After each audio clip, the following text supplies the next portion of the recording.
it can also give us some setbacks, some problems, some challenges, right? So we are here to just discuss the brief and basics of internet fundamentals, like what a generic knowledge we must have in order to safeguard ourselves and our near and dear ones. Okay, so I am Karanpreet Kaur, working as project engineer in CDAC Mohali. So we'll be discussing about this topic today. Let's discuss the outlines. Like firstly, we will be discussing the internet fundamentals, information security, then basics of information security, along with the many other aspects like threats and vulnerabilities and risk, right? Along with that, we will also differentiate between what information security is, what internet security is, what IT security is, and what network security is, right? And at the end, we will be having an awareness tip, like a few minutes for that, wherein you all will be aware like what we should do in order to maintain the security of our information, and if you are using internet, how to use it safely and securely, right? So let's start. We know that internet is very much, required these days. We all are surrounded with smart devices, and without these smart devices, we cannot even think of our life.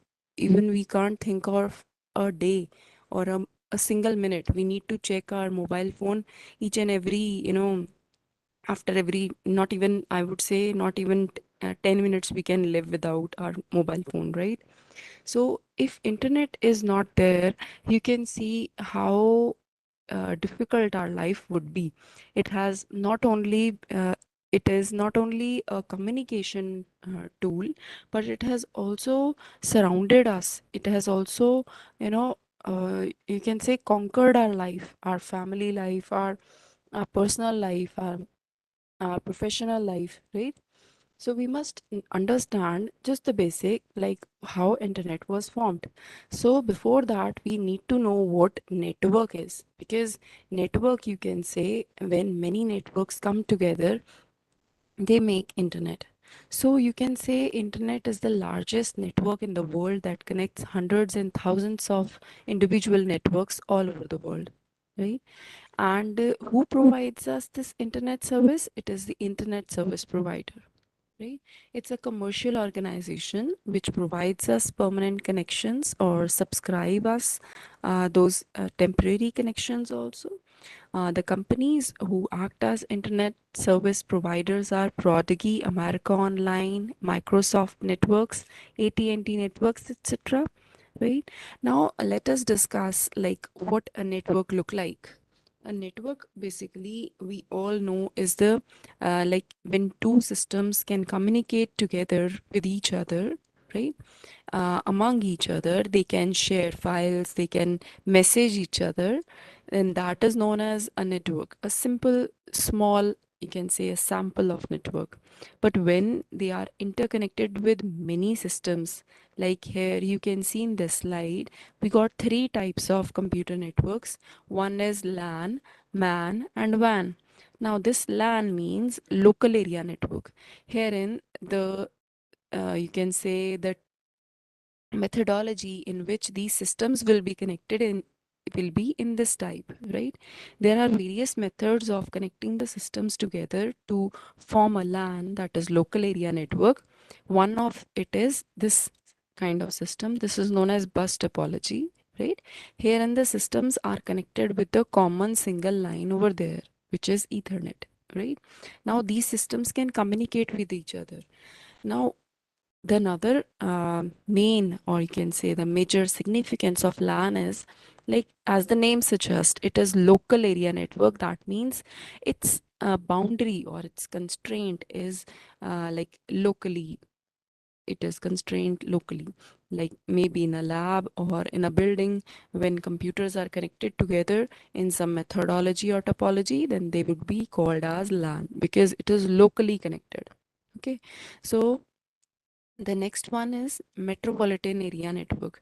Like here you can see in this part, MAN will become like a hospital LAN, a school LAN, a factory LAN, and a college LAN, when they get connected together, that becomes MAN, that is Metropolitan Area Network. You can say, you can take an example like if the entire city, we are focusing the network of entire city, wherein there are hospitals, schools, factories, colleges, institutes, organizations, when they all, the LAN of all of them get connected together in order to communicate with each other, then we say it is a metropolitan area network.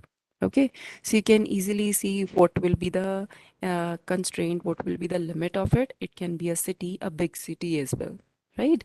Then further, if we talk about WAN, that is wide area network, which is another very significant part of network or type of network, that is WAN, wherein various LANs and MANs are connected together and they make WAN. As the name suggests, wide area network, that means it can connect countries and continents as well together to form internet, right?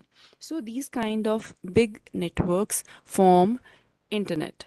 Okay, so here in this slide, you can easily see how we can communicate with each other using internet when there is an intermediate internet, right? Like here on the left side of the screen, we have a computer who is sending digital signals, and further it is connected to various devices like modem, router, switch, and it is getting converted into analog signal. And the help of internet service provider, internet is connected, and our message, whatever we are sending, it is divided into some packets or some you can say small packets, right? And these packets over various protocols via internet, it reaches the ISP at the receiving side, and then finally to the recipient computer. So in this way, those messages, those emails, you send it in just a fraction of second or just in a blink of eye and very fast through internet. Okay, so this is the basic miracle of the internet, that it is so fast. So when we are sending message across internet, we need to have an address on which we are sending that particular message. Like on our mobile phone, we send in WhatsApp messages, we send text messages. We need to tell the mobile number of the recipient. Similarly, when we are, sending messages on computer, we need address, and that would be an IP address. IP address is nothing different. It is a unique IP address or unique address which is provided to each computer which is connected in the network, right? It is basically 32-bit number which is expressed in 4 binary octets. As an example, this example is given to you 163.1.125.98. So this is a basic kind of IP address which it will look like. We all are connected with each other and we are communicating with each other, and definitely because we are connected to network and hence to the internet, we definitely are having an IP address which will look like this, 4 numbers, and it will be separated with dots, and that would be our address. Okay, now these computers, these IP addresses are configured basically either statically or dynamically. Like statically, we mean that manually we will enter this IP address, and by dynamically configuration, we mean like if we are moving at some place, like maybe you are carrying a laptop or you are connected presently through your phone and you are moving physically, then it will be dynamically configured. Your IP will be dynamically configured using dynamic host configuration protocol. This is another protocol which help in dynamically configuring the IP and getting connected with the network. Okay, so not only IP address is required for communication, we need another two things also. One is subnet mask, and another one is default gateway. Right now, this subnet mask has a significance that it locates your computer like in a network where your computer is located. It identifies that thing. And default gateway IP address, it provides access to the wider network. Okay, so similarly, till now, the IP address like this, I gave you an example of this 32-bit IP address we were using. So this kind of addresses are known as IPv4 addresses, that is Internet Protocol version 4. So IP means Internet Protocol. Okay, so presently till now we are using IPv4, which is 32-bit IP, right? And near about all over the world we are 4 billion peoples. Like 32-bit means 2 raised to the power 32, that is 4 billion. So there would be near about 4 billion addresses available which we are using presently. But as you know, due to pandemic also and due to the upgradation of technology, due to advancements, the user base of internet is increasing. Now we are gradually switching to 128-bit addressing methodology, that is IPv6. That is the next version of IPs, wherein right, currently we were using four numbers which were separated with dots. Now there will be eight groups or eight numbers of hexadecimal quadrats which will be separated with dots. So as to increase the number of people which were earlier, presently it was 4 billion, and now we will gradually be switching to 2 raised to power 128 number of IP addresses. So you see our internet user base is increasing day by day. Okay, so how important this internet has become? It has become oxygen to us, right? So as we have discussed that this internet help us in communicating as well as sending files in just a fraction of second. So how this everything occurs so quickly? I would say that behind this entire methodology and entire framework, a set of protocols work behind it.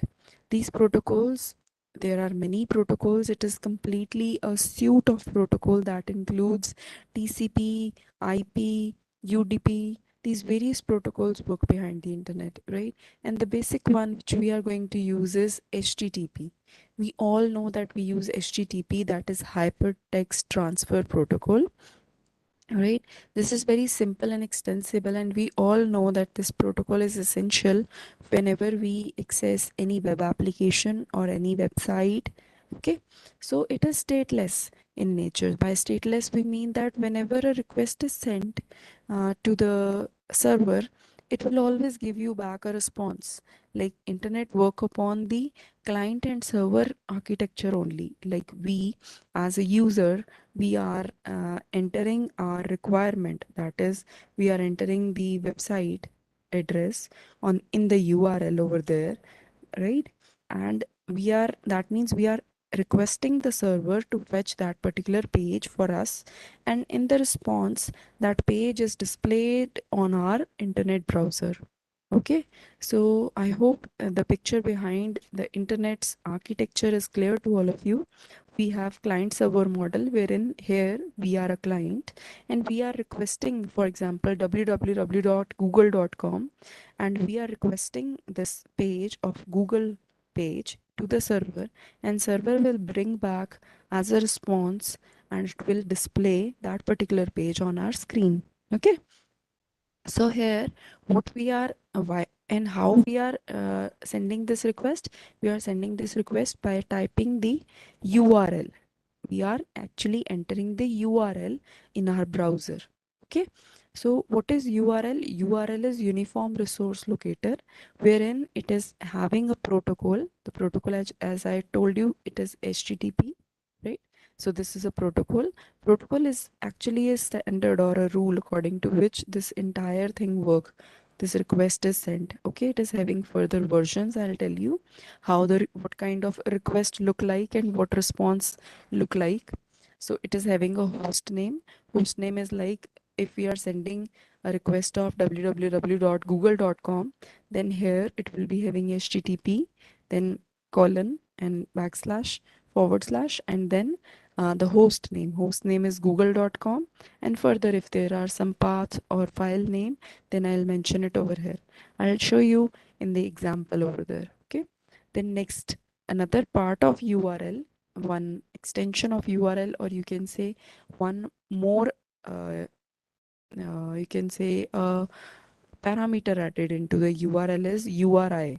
Okay, so we can say that URL is a bigger class and URI is the smaller class of the subset of this bigger class URL, that is Uniform Resource Identifier. Okay, the major difference between URL and URI is that here in URI we need to give the path as well as the point of variable or whatever information or parameter which we are requesting, the name of that particular parameter also. Wherein in URL we just enter the path and file name and the entire file is open to us, and then we consider the parameter. But here in URI, when we give more specification about the parameter also. So this is the major difference between URL and URI. And the structure of URL would be like this. Like for example, this example is given to you. I have given HTTP as a protocol. Then this entire thing is a domain name or host name, right? For which I am requesting this particular server to give this page of this website on my browser. Okay, and then further the path name and then the file name. Okay, where in which folder and which file it is present. Okay, then further to understand this, let's understand this client server architecture or client server model. Here we have client and a server. On the client we have browser, so we will request as a user, we are requesting the URL, okay, from the browser, and we are giving this URL into it, right? Now this browser will send the request message, and request message look like this, something like this, wherein we have get method and many other HTTP methods like put method, get method, head method, trace method, right? So this get method will fetch you this particular URL which you are mentioning with HTTP version 1.1. Okay, so herein you are having all the you can say the detailing of host to which you are going to connect and whose page is going to be displayed on your screen. It will give you each and every information about that in the request message. Now this request message will reach the server, and server will map the URL to the file or the program under the document directory. So it is having various documents and directories over there. Okay, various websites are deployed over there in the server. Now this server will find out that particular website and deploy it on it, and it will fetch you that it will map that URL with that particular file and will execute it in the form of response message. Now response message will carry 200 OK. If this page, whatever you were requesting, this URL, this website is not present with this server, it will give you an error page that this page is not found. Okay, so here you'll be receiving 403 or 404 forbidden error. Okay, and hence this particular page, if it is found, then it will get displayed on your screen. I hope the picture is clear, like what is actually happening, right? Now the biggest drawback of HTTP is, like, whenever we communicate, we know that it is following client and server architecture, but whenever this request and response system is going on, it is in process, this request message is sent in the clear text format. That means it is in the readable format. You can see here, and the response also, it is also being sent in the clear text, right? Now what if this particular client or this particular user, he's using some website, like maybe a critical website, let's say he's using some banking website, wherein he is sending his credit card details like PIN number or credit card number over the network. And if it is in clear text, then what will happen? Some intruder can read this, right? Some intruder can get to know about his debit card number, his CVV number, and his PIN number also. Okay, or his credit card number, his name, its expiry date, and all other details along with PIN number, and he can again become dangerous for this particular user. So this was the biggest drawback of HTTP, that everything, whatever communication was done, it was done in the clear text format. Here is one example that will make you more clearer. Here is a girl, Helen. She's using HTTP protocol. Now she's sending a URL along with the password. right? Now this APC123 password, this attacker or this intruder can see as it is because it is not encrypted. There is no password encryption in HTTP. So he can easily misuse this. Okay. But if we use HTTPS, that is Hypertext Transfer Protocol secure version. This is the secure version of HTTP. If someone is using HTTPS, then this particular password will get encrypted automatically. Okay. And even if this attacker get to know this particular password, he can see the your password like this, and he cannot decrypt it. Okay, maybe it is having few salts and SHAs, right? Those salts will make this particular password unreadable and undecryptable. Okay, so ensure it will ensure your safety and security over the network. Okay, so that is why it is always told, it is always prescribed to use HTTPS instead of using HTTP. Okay, so this is the reason why these days HTTPS websites are increasing.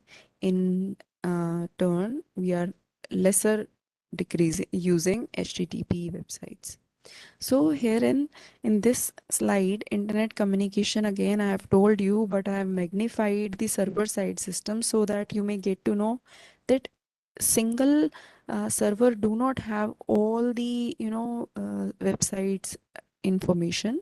It is further connected with the web application server as well as database server. Till now we know that we are using the internet, we are internet users, or we are clients, we are using browser by sending URL and to the internet over network. This request is being sent, and in turn server is giving us the response back. Okay, but what is happening at the server side? In server side we are having not only single web server, we are having various web servers. These web servers act as a guards, like we have security guards in the entrance of the building. Only one who are authenticated to enter that particular building can enter it, otherwise they cannot enter. Okay, similarly these web servers also act as a security guards. Okay, if you are having your correct username and password, only then you can access this these websites present there, otherwise you cannot. Okay, so these websites actually are hosted on web application server. There are many web application server. You can say fields of web application server are there. Okay, on which various websites are hosted. Now, once these websites we got as a client, I got access to this particular website. That means I am exploring the pages, I am browsing those website pages. So, where that data is coming from and going to, it is going to the database server, which are further connected, okay, to various databases. So in this way, this is the magnified way of, or you can say magnified look of server side system in order to give you glimpse like what actually happens at the server side.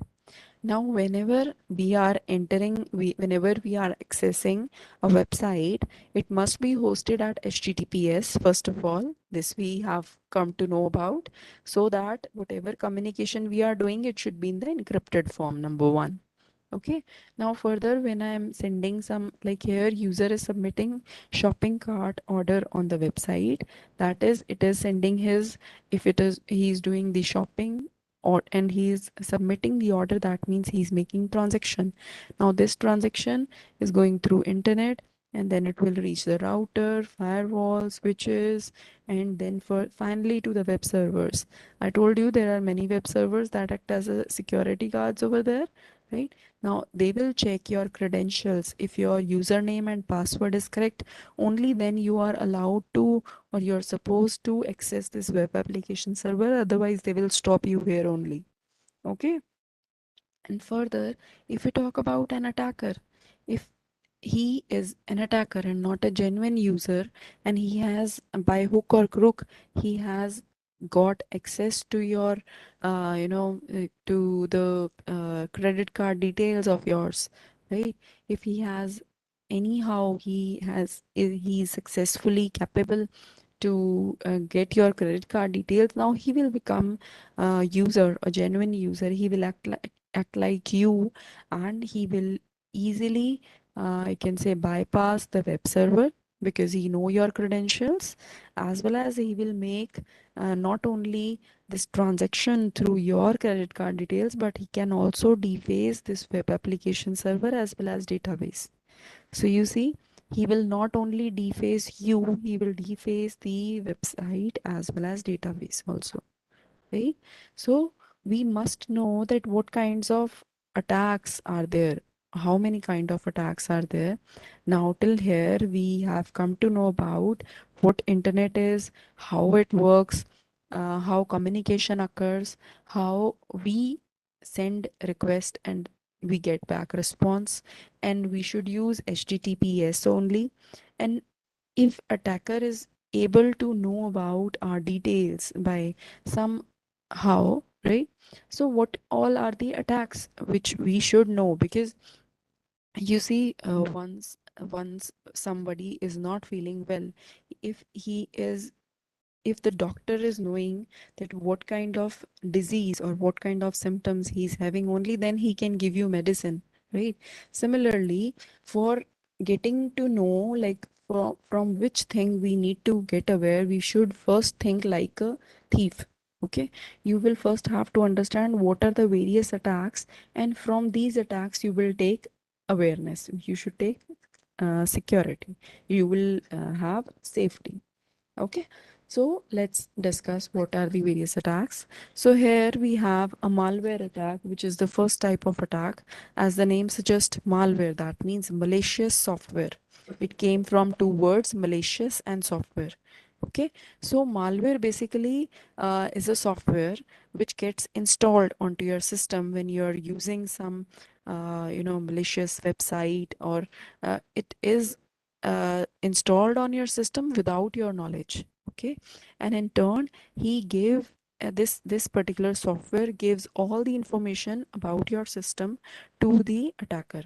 Now this malware will send your username password also to the attacker, all the sensitive and critical details of your system, maybe some folders also will be shared to your system, to the attacker. Okay, so this is very dangerous software.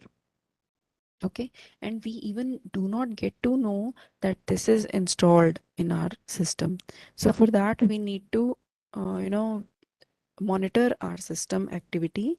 We need to monitor what all, uh, you can say, services or applications are on our system, so that we can get to know about some malicious software is also there or not.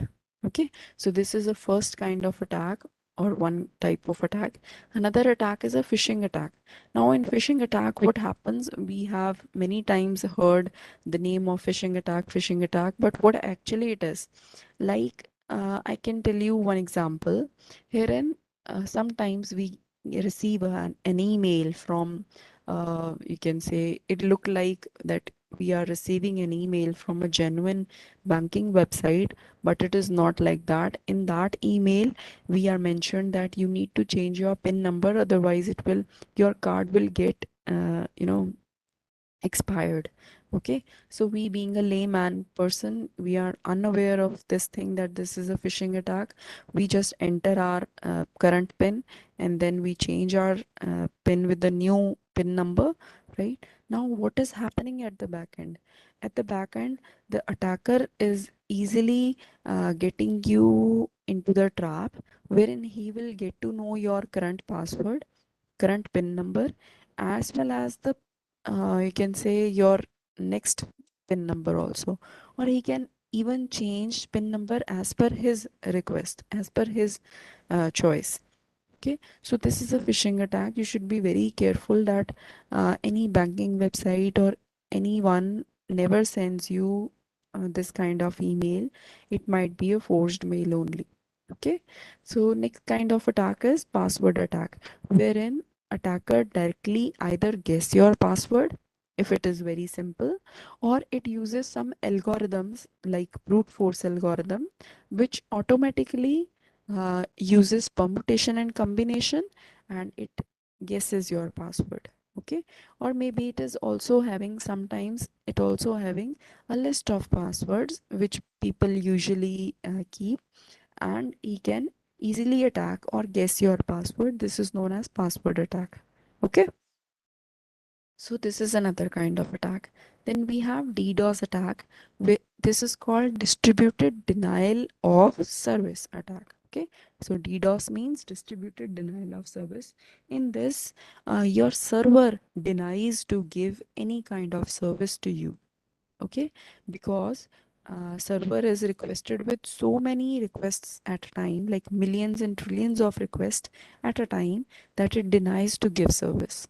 So your information or whatever you were trying to access will not be available to you, and this is called another kind of attack, that is DDoS attack. That is your server stops working. Okay, then next we have man in the middle attack. This attack we have already discussed in case of HTTP and HTTPS, wherein a person in the middle, that is attacker, was listening or to the communication you were having.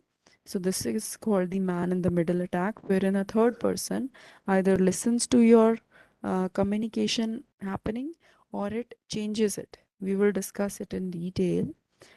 The next kind of attack is drive-by download. As I told you, this malware attack, you even do not get to know that your malware is being installed on your system. So it is either done by drive-by download.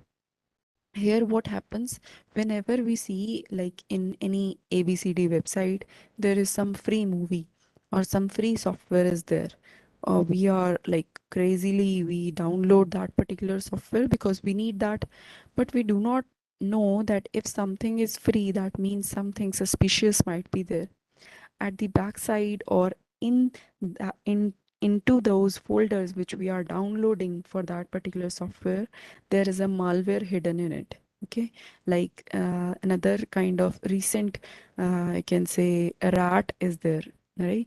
Rat is remote access trojans.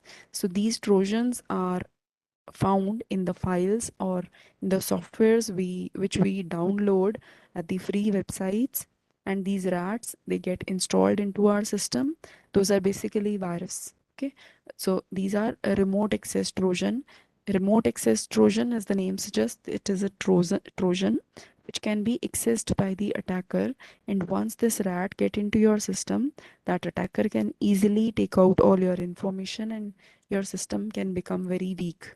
Okay, so this is one example of drive by downloads. Okay, then next kind of attack is maladvertising, wherein malicious advertisement is given to you. Like if you access some social media website, if it is not safe, then it might have link of the advertisements in which you are interested, and that advertisement, when you click on it, and it will open you a malicious website that will lead you to the mal advertising, that is malicious advertising. So these are the loopholes or water holes wherein you can easily, you won't be able to differentiate between it, but you can get into it, trapped into it easily. The next kind of attack is rogue software.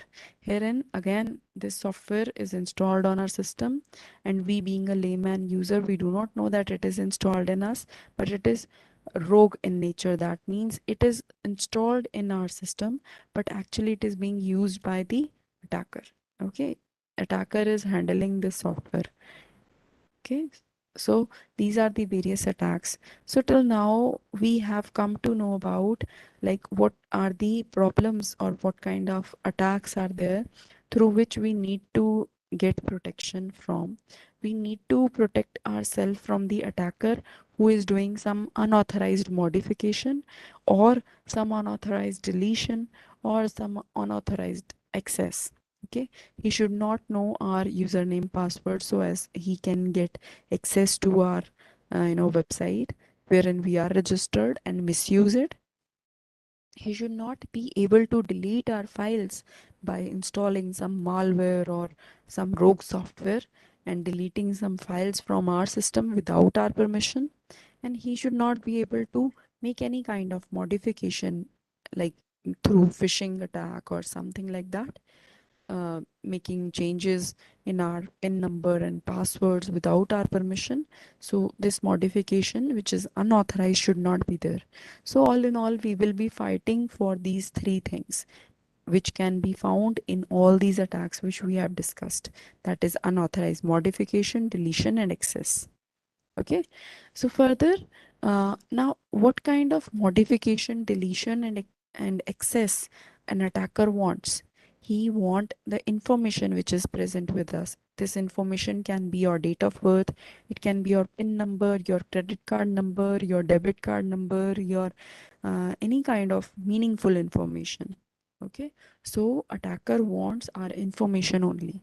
So we need to protect this information, and for that, information security is there. ISO 27002 for 2005 has defined information security as the preservation of CIA triad. Now, this CIA triad is confidentiality, integrity, and availability. These three things, when our information has these three things, it is confidential, it is integrated, and it is available to us, that means our information is safe. But if these three are not with us, that means the information is not longer protected. Okay. So we all know that people are our biggest asset, and they are only at risk. Okay. So the biggest asset, when this is only at risk, we need to protect it. Okay. So we need to sort out this problem. We need to see how we can preserve the CIA triad. Okay.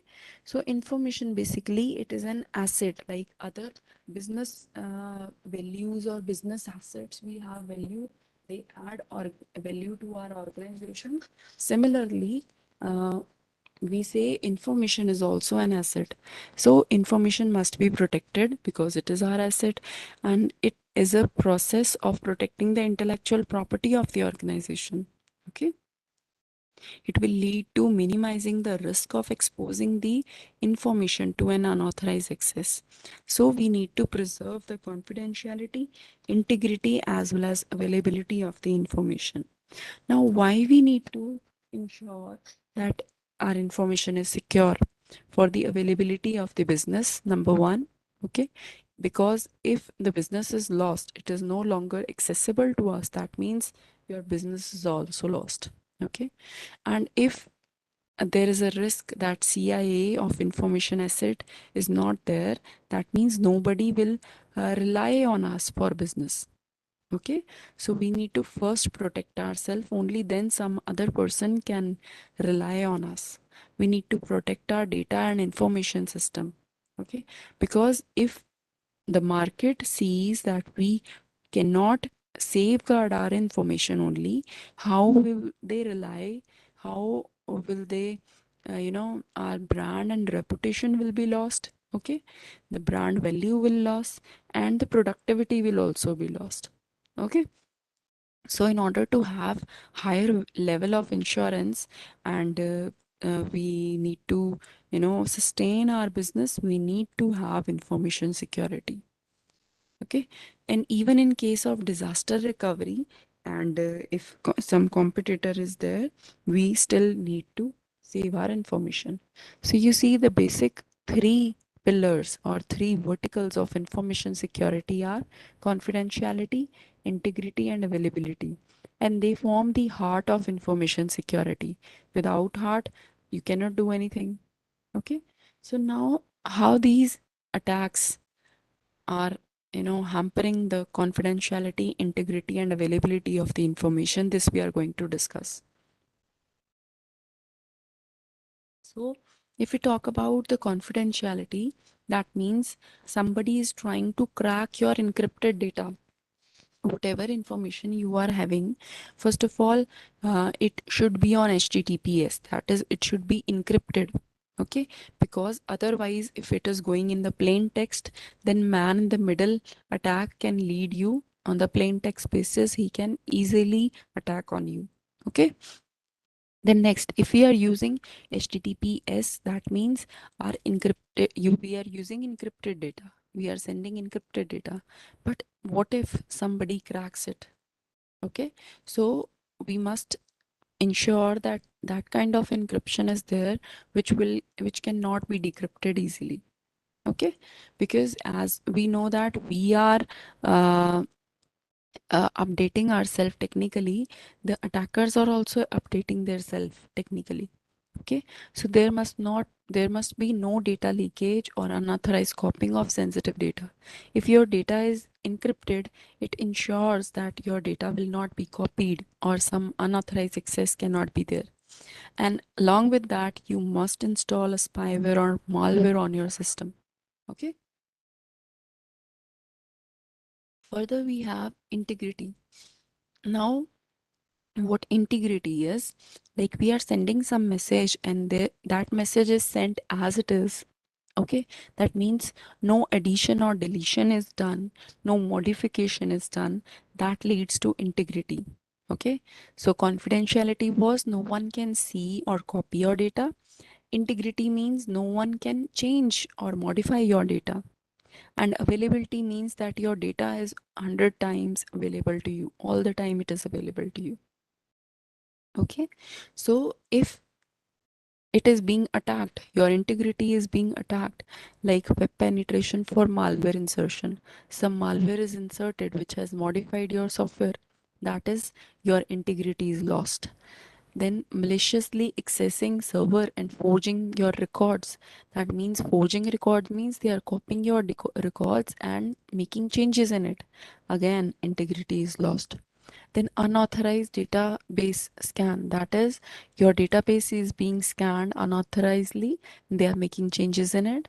Or remotely controlling zombie system, like somebody has installed malware on your system or spyware on your system and rogue software on your system, and he is controlling your zombie system remotely. Okay, so these all leads to the integrity issues. Similarly, availability, if we talk about, we discussed this DDoS attack wherein your system is flooded with the requests. Your server is flooded with too many requests at a time that your server deny to give you response. That is denial of service attack. Okay. Then ransomware attack, wherein your system, your data, your information is stolen by someone and kept in his custody, and he asks you for money. If you don't give that money, your information, your data will be lost. So this is the forced encryption of key data. Okay, or deliberately, this is a physical kind of attack wherein your server room will be having disrupting power supply. This is a physical kind of attack to the availability of the system. Okay, so you see, now this is a normal flow wherein sender and receiver both are happy, they are communicating well, no problem is there. Okay, as soon as this attacker comes into the picture, both become unhappy because the communication which they were doing, it is being interrupted in between, such that whatever message this sender is sending, it is not being received to the receiver. So there is unwanted interruption. Further, there is a modification. Whatever message was sent is modified by the attacker, and receiver is finding something else. Okay.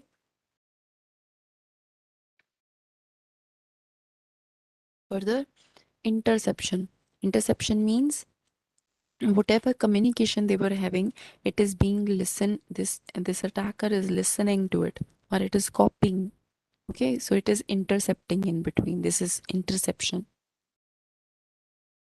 Then here in this scenario, the sender has not sent any message, but this is sent by the attacker to the receiver by fabrication. That is, now receiver will think that the sender is sending message, but he's not sending. Okay, so there is a fabrication of messages. So this will lead to the loss of reputation. Okay, here the sender will ask, "Have you got the message which I was sending you?" And the receiver will say, "No, I haven't got because there was interruption. I never received that message." And if in case of fabrication, the sender has not sent, but it is received by the receiver, and receiver will ask, "Have you sent it?" And sender will say, "No, I have not sent it." So that means reliability is lost, reputation is lost. Okay, so you see, these all are the security issues. When there is some interruption in the communication, then that means the availability of the information is lost because there is an interruption. And when there is a modification over here, in this case, whenever there is modification in the information, then we say integrity is lost. Okay, then next, when we say there is some interception, that means the data being sent is now known to the third person. That means there is no confidentiality. Hmm? If a fabrication is there, that means he has not made any message, sent any message. Then whenever there is fabrication, that means your authenticity is lost because you are not the only sender who is sending it, attacker is sending it. That means your authenticity is lost. And whenever there is authenticity loss, there is availability loss, obviously it leads to the reputation lost. Okay, so it will lead to non-reputation. So you see, these all security issues we have to fight with. Okay, so for that, we first need to know that what are the various weaknesses in our system for which we have to fight. Okay, so vulnerability is a terminology that means weakness. This weakness can be anywhere, maybe in your computer or device which you are using, maybe on the website which you are using, that is weak, maybe the server which you are communicating, that is weak, maybe the network through which you are sending your message and it is dropping your packets or changing your packets, that is weak. Okay, so this weakness is basically vulnerability. It can belong to any asset which I have mentioned now. And actually, this attacker actually attacks on these weaknesses only. Okay, so that he can exploit them. Okay, so we should first curb these weaknesses, these vulnerabilities, because these are basically bugs or defects in our hardware or software or website or network or server which can be fixed, but because they are prone to exploitation, they can cause damage to the CIA of the information. So you see, for these reasons, we need to first, patch these vulnerabilities. Like for example, if we talk about human body, if human body is weak, if someone is weak, he's having deficiency of vitamin C, vitamin E, proteins, then he will be having weaker immune system, and any and every virus will attack on it, right? Similarly, if our entire system, if our entire assets are weak, that means we are prone to attack. Okay, anybody and everybody can exploit that particular system. So first of all, we need to give we need to curb that deficiency in the human body. Only then we can make some protection against the viruses or any kind of disease. Similarly, when we will curb these vulnerabilities, when we will patch these vulnerabilities, only then we can safeguard our information and websites from the attacker. Now, next terminology, very important one, is threat. Now, threat, what is threat actually? Threat is any event that has potential to bring harm to the organization or individual. Okay, so that means when somebody attack you, that is, he is posing a threat to you. Okay, and when then threat is successful, you know, so that is, it will cause you damage. Okay, and what kind of damage and how much damage he has posed you will be counted into risk. Okay, risk is another very important thing, very important terminology that refers to the potential for loss or damage when a threat exploits a vulnerability. Now, attacker will pose a threat on the vulnerability, and you will face damages and exploitations, and that will be your risk. Okay, so here you can see the risk is dependent directly upon the threat as well as the vulnerability. More vulnerable your asset will be, you will be more prone to risk because attacker will attack you more. He will give send threats to you more. Okay. So now when we know what kind of attacks are there, what are our weaknesses, where those weaknesses are, where attacker can attack it, we need to fix those weaknesses. right? So for that, first we need to identify where is the weakness. We need to analyze and evaluate that if this weakness is not patched, if this vulnerability is not patched, then what could be the result? What could be, how severe could be the outcome, right? How severely can we be attacked? Okay, and once we have evaluated it, we need to treat it. That is, we need to patch it. We need to fix that vulnerability. Okay, so that the immune system of the entire websites, networks, assets, everything becomes immune to the attack. Okay, so we need to treat it. So here we have seen the unexpected growth. Like in 1990s, there was just a basic connectivity, right? And now in 2000s, application specific online content was there.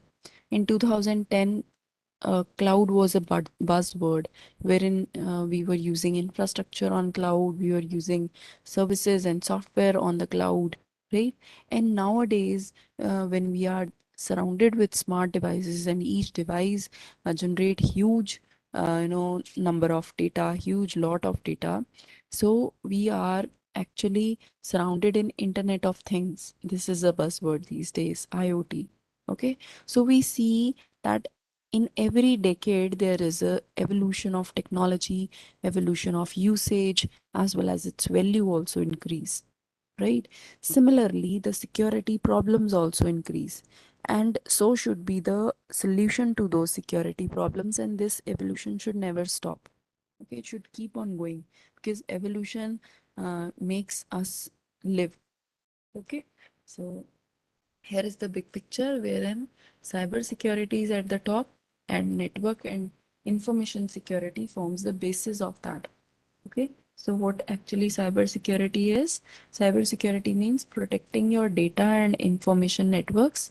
Okay, whenever you will protect your information, your network, your data, that means you are protecting, you are having information security, and hence you will be protected all over the cyber world. You are completely protected.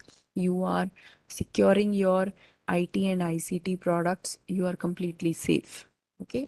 Then cyber safety means that not only physically but emotional well-being of the people is also focused. That means you're protecting the user from the harmful online content. That content is not disturbing the physical as well as emotional well-being of the people, because people is our biggest asset and they are only at risk. So we need to highlight that thing. And next we have IT security. Here in IT security, we refer to as a computer security, wherein the computer experts are hired so that they can keep check on the various technology weaknesses.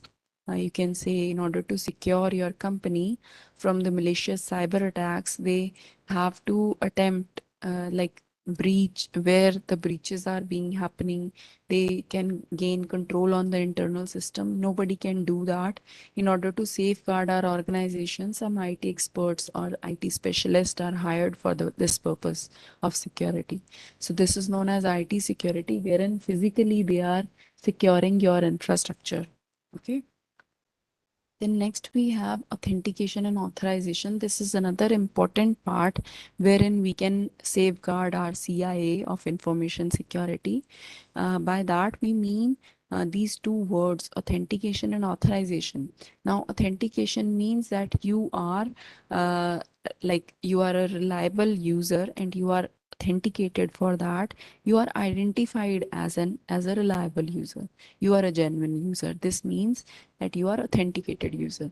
Next one is authorized. Authorization, we mean like, for example, that you are having two roles, right? Maybe let's assume that there is an organization wherein there is a director role and there is a normal employee role, and that particular employee should not get the role of director because those roles may be some different and some privileges might be different.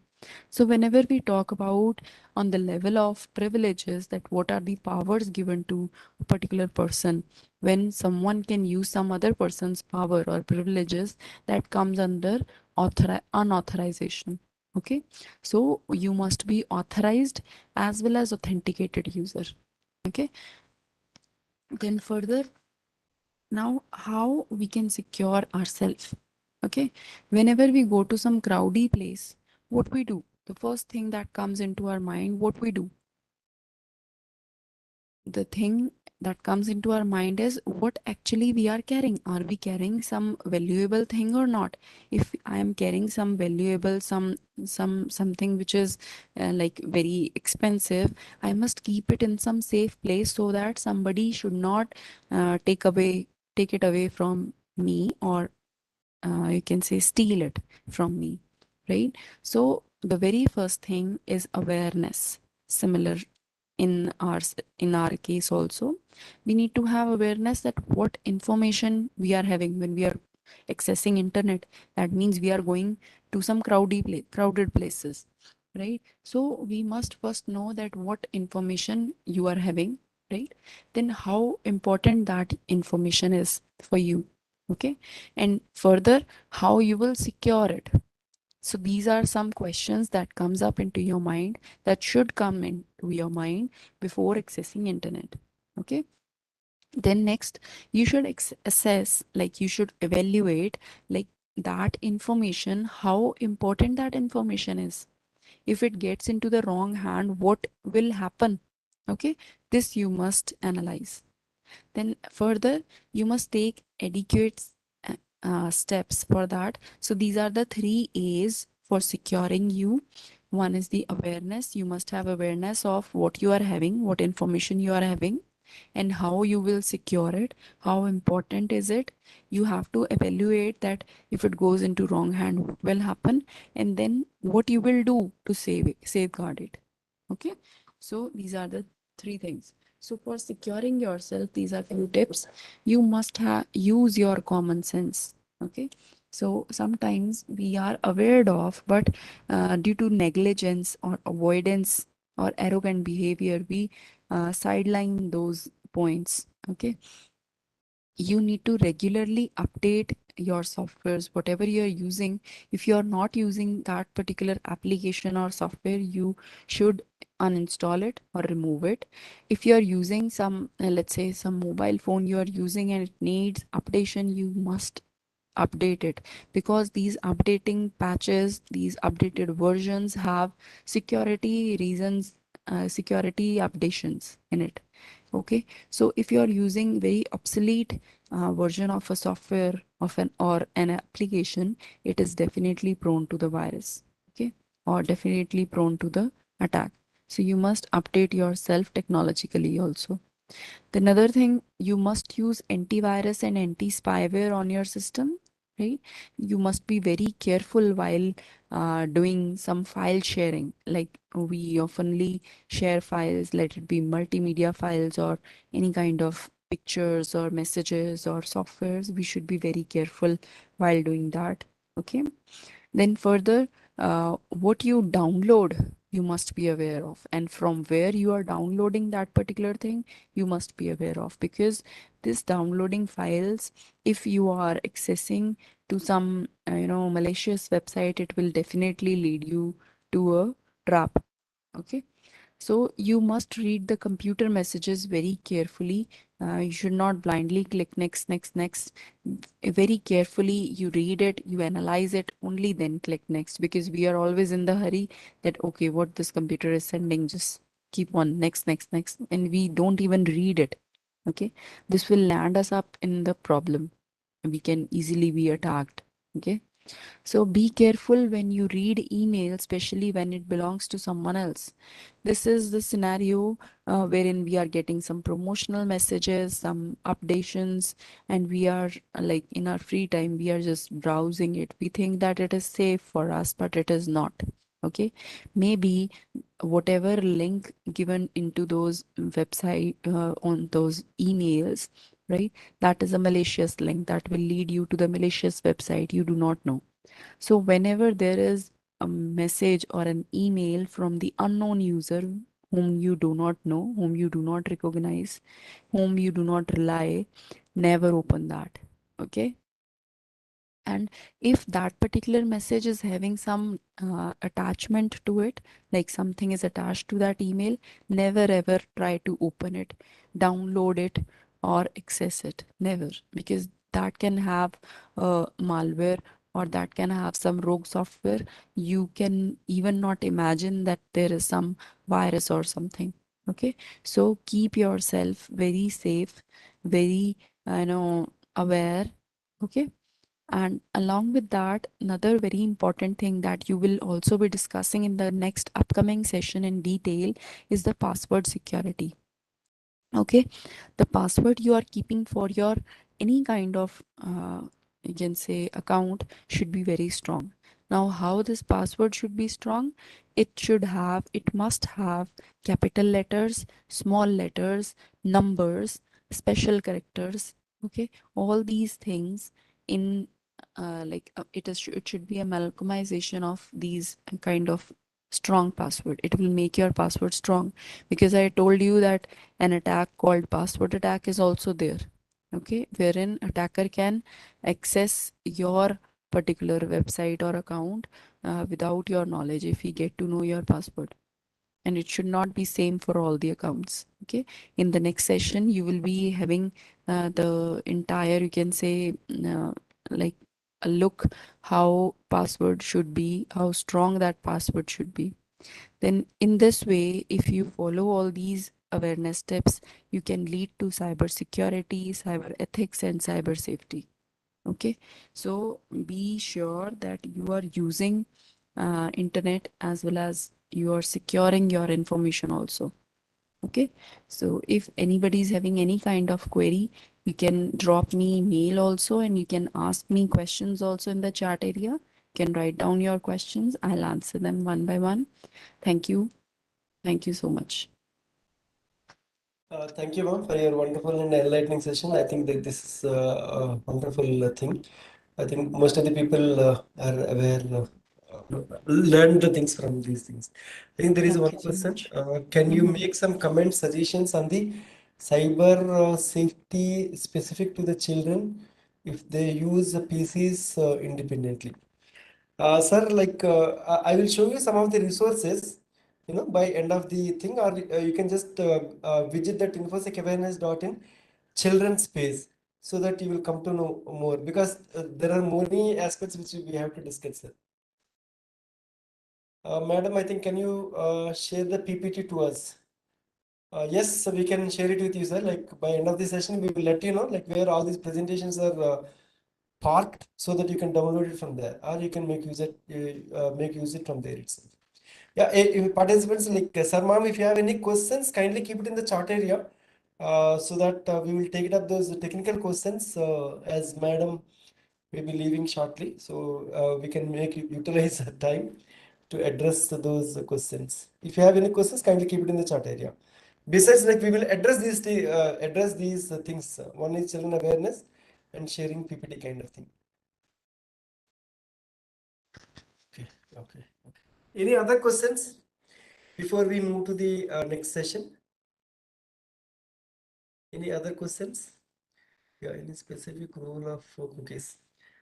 Madam, any specific role of cookies to prevent them?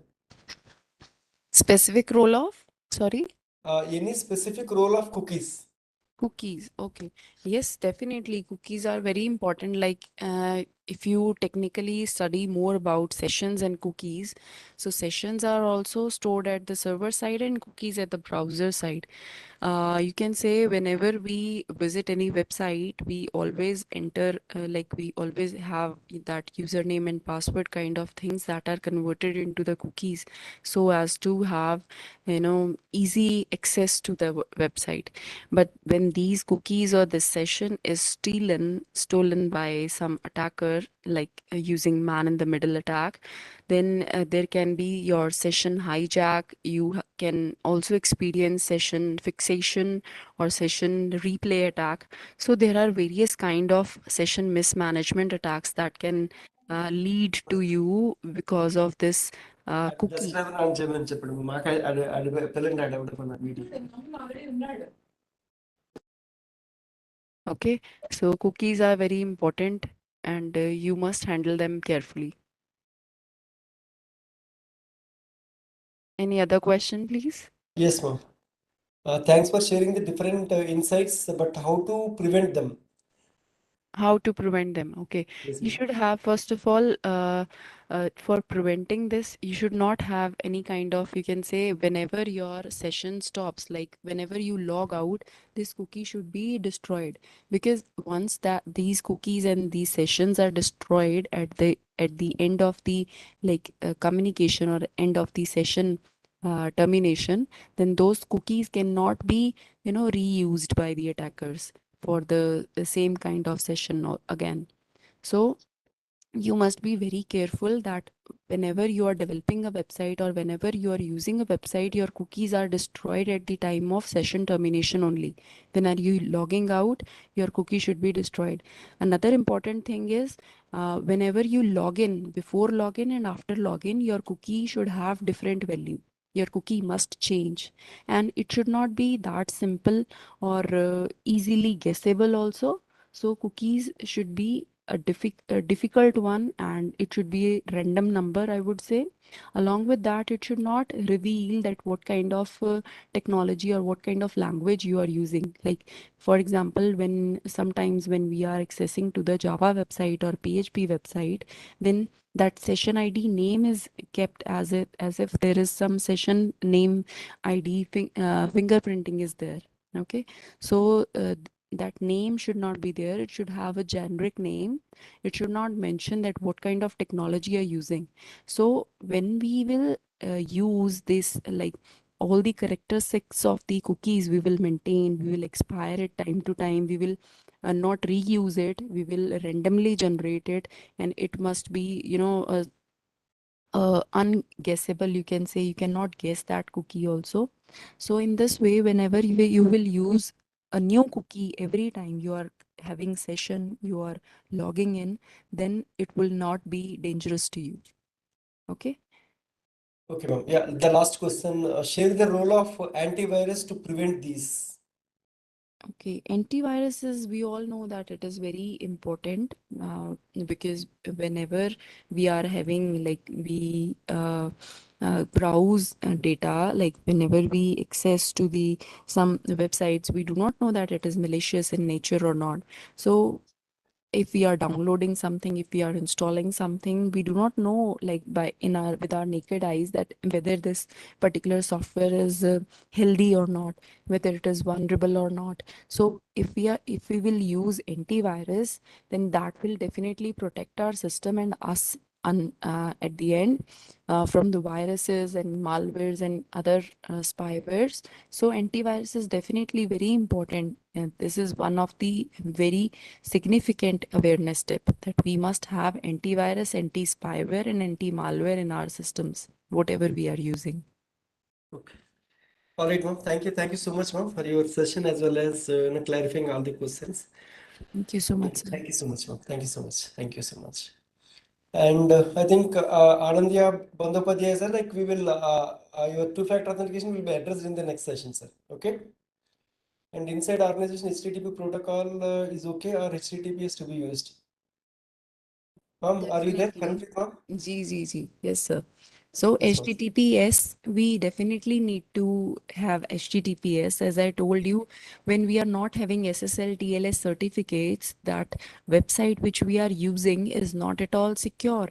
The communication which a server, which a website is being doing, which a client is doing with the server, if it is HTTP hosted, then it is not safe enough. You need to have TLS, you need to have SSL, because this secure socket layer will add protection to your communication by using HTTPS. Or even if there is a green lock on your website, that means you're using a secure website. These days, we need to have secure website, only then you will make any kind of transaction. Okay, on a banking website or some other kind of critical websites, that they need to have it. It is a Yeah, must. yeah, within the organization, madam, within the organization, that means within the LAN or Okay, WAN. If we are talking within the organization, you see, many of the attackers are insider attackers only. Okay, nobody from the outside attacks you. Uh, People who are sitting beside you only, they are your competitors and they attack you. Okay, so you need to be, very vigilant about what is happening, and because you are in a LAN, you need protection definitely. So if it is like you are asking about HTTP and HTTPS within an organization, so I would prefer that you should use these awareness steps even if you are using it for some personal thing or some professional thing. You definitely need to access the HTTPS websites only. Yeah. Okay. Yeah. Thank you so much, ma'am. Thank you so much. Thank you so much, sir. Thank you, ma'am. Any other question? Yeah, that's all, ma'am. That's all. Okay. Yeah, if there are any, we will just take it last part. Yeah, uh, we all will be moving to the next session, which is on data, password security, and browser security and mobile security, these aspects.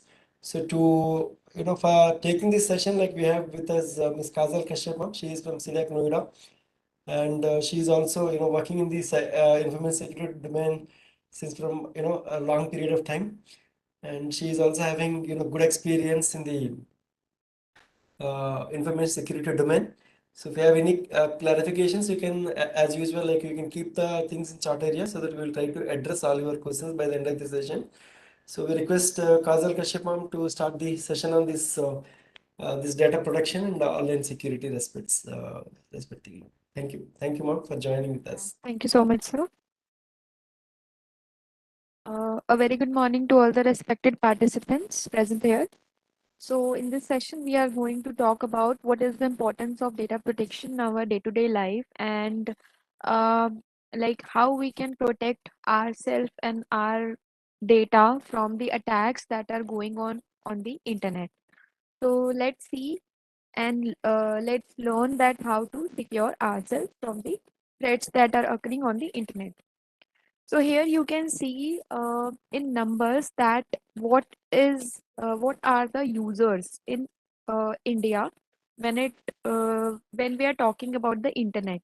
So the internet in India by 2022 is uh, till now we have 840 million internet users, and 70% of e-commerce transactions are done via mobile phones because everybody is having mobile phones nowadays. So they are very easy to keep and do all the transactions there. So mostly people are preferring all the transactions doing through their mobile phones, and 50% of travel transactions are done via online mode. And then we have 175 million online shoppers are here because mostly people are preferring doing online shopping. And then we have 2.2 billion mobile connections are there, and then 448 million social media users we have till now. Then talking about some of the recent frauds that had occurred on the internet with with such a big companies, like a recent attack happened with the Domino's India in the April in the year of 2021, where data related to 18 crore order placed with Domino's India were leaked, where the uh, people name, their mobile phone, their email addresses, their number of orders, the amount which they had spent, and their GPS location were all leaked. And there is one also attack happened with a company which we call Upstocks in the year of 2021 in the month of April, in which KYC data of 25 lakh Upstock customer were leaked, which consist of their name, their mobile phone, their email address, their PAN card details, their Aadhaar card details, their bank account number details. And then the similar attack happened with MobiKwik in March 2021, where data of 10 crore Indian mobile users, MobiKwik users, were leaked, which consist of their KYC details, their passport details, their email ID details, phone number details, and their Aadhaar card details.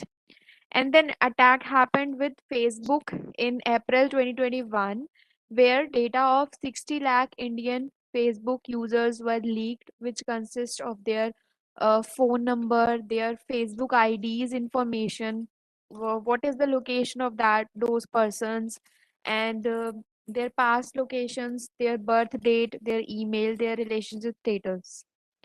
And then the attack happened with Air India in February 2021.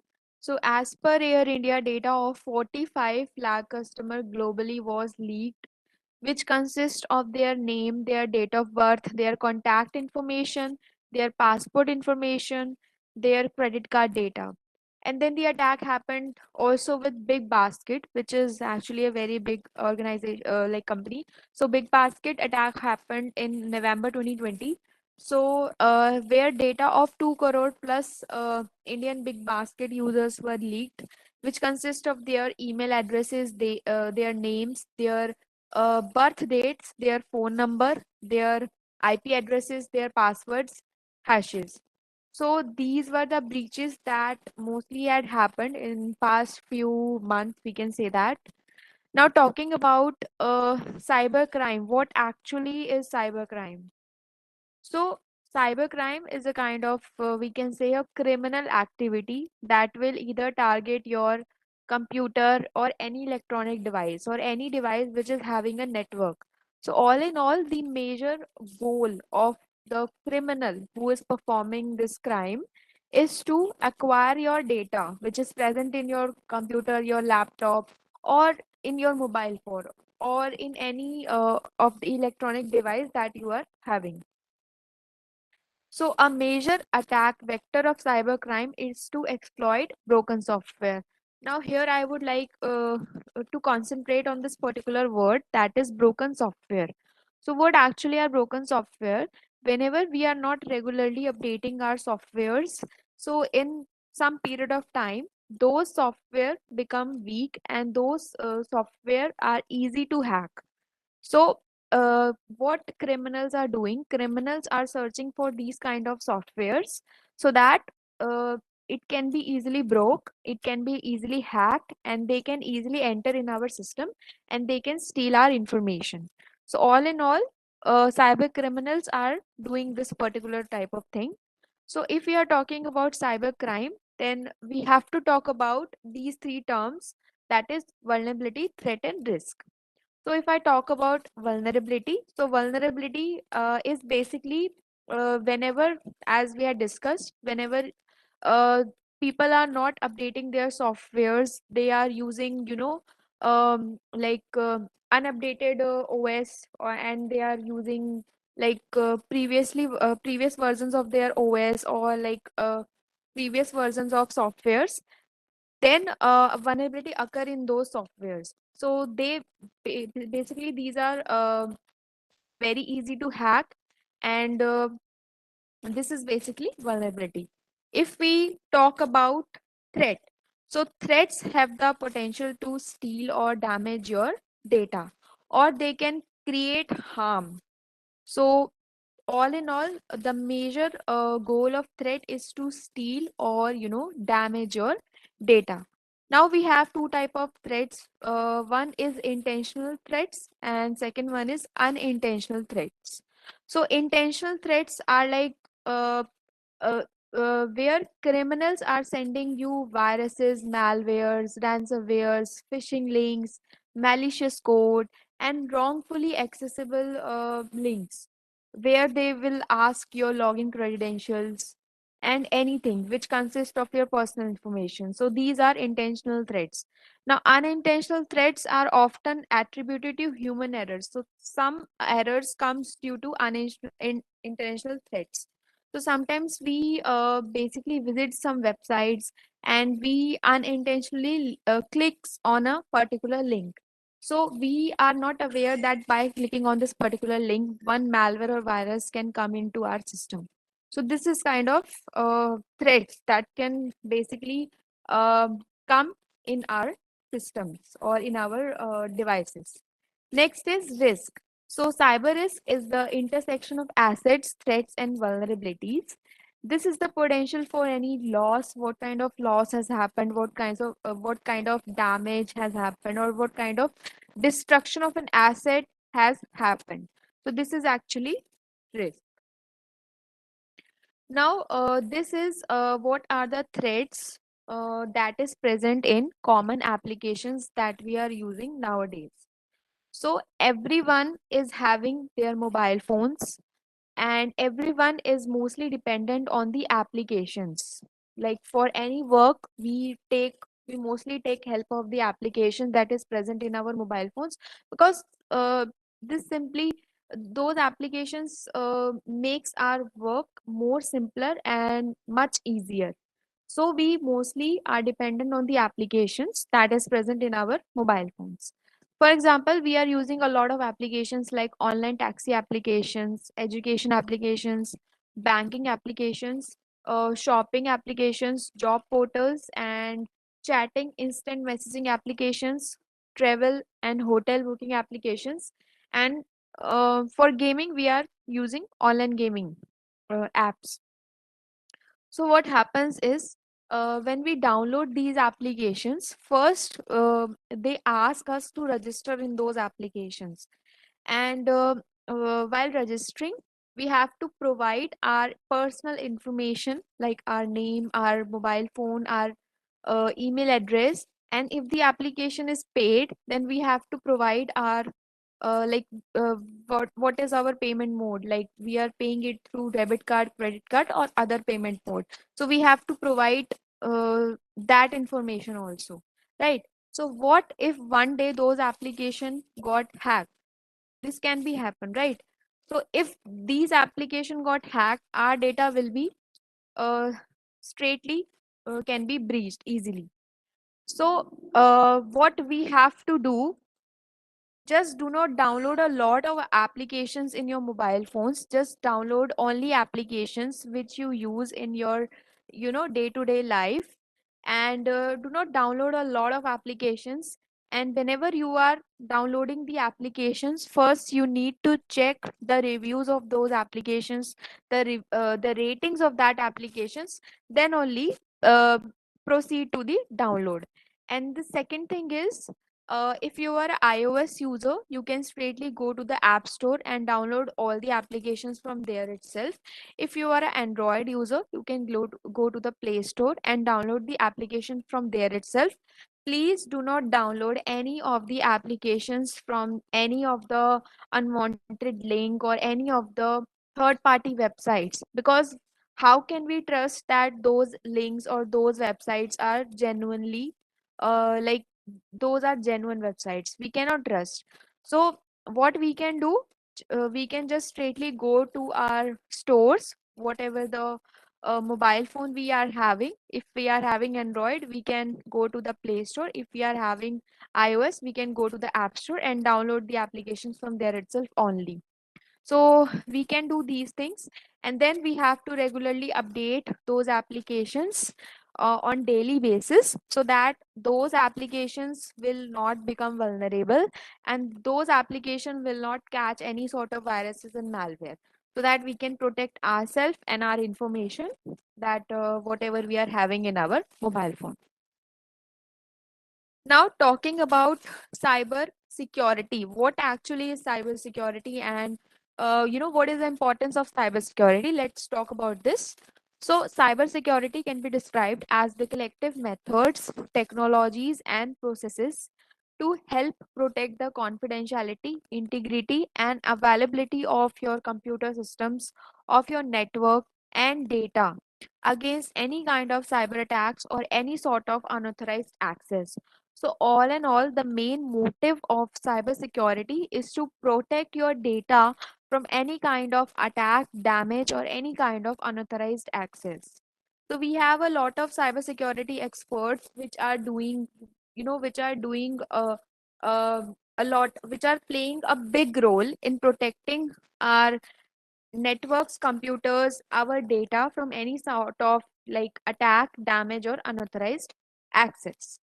Now, you can see here in this particular slide, as the internet users are increasing day by day, security threats are also increasing day by day.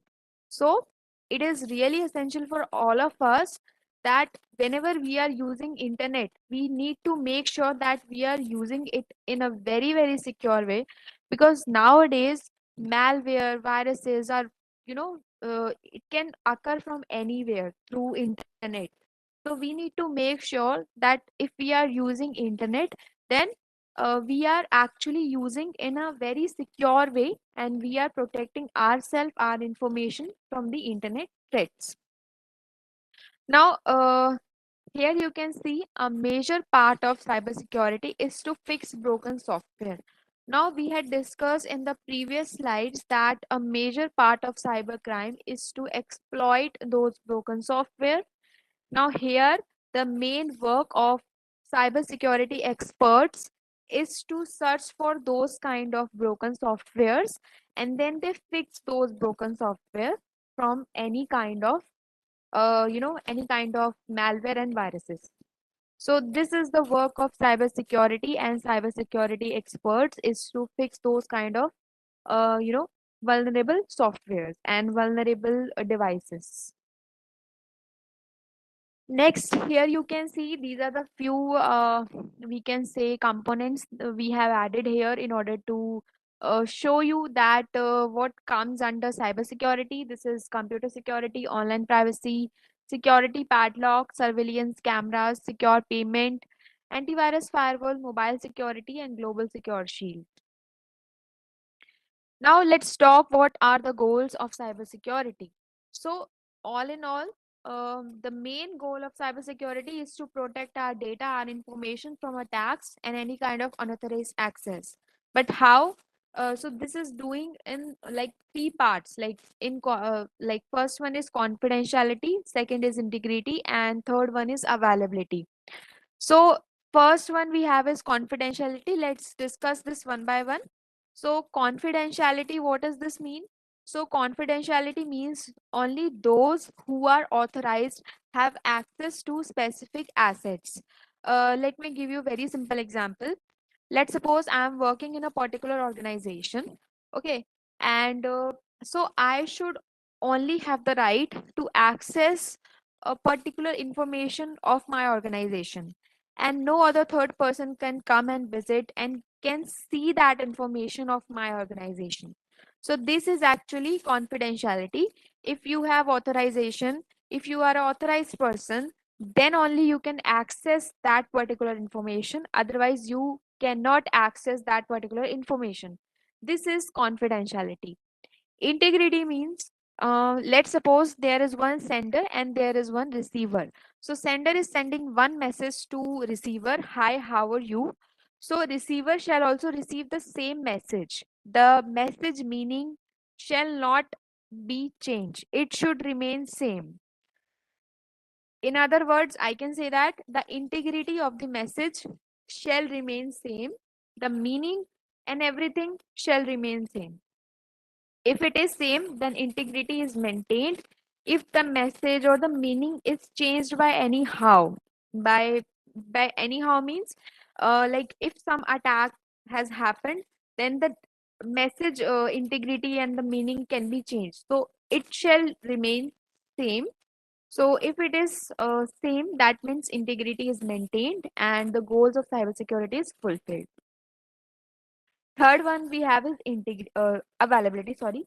So availability means if the authorized person is having any requirement of any resources at any particular period of time, so that should be readily available to that person. So all the resources shall be readily available to the authorized person. So this is availability. I hope the difference is clear to all the respective participants. Let's move ahead. Here you can see what we can see here is just a minute.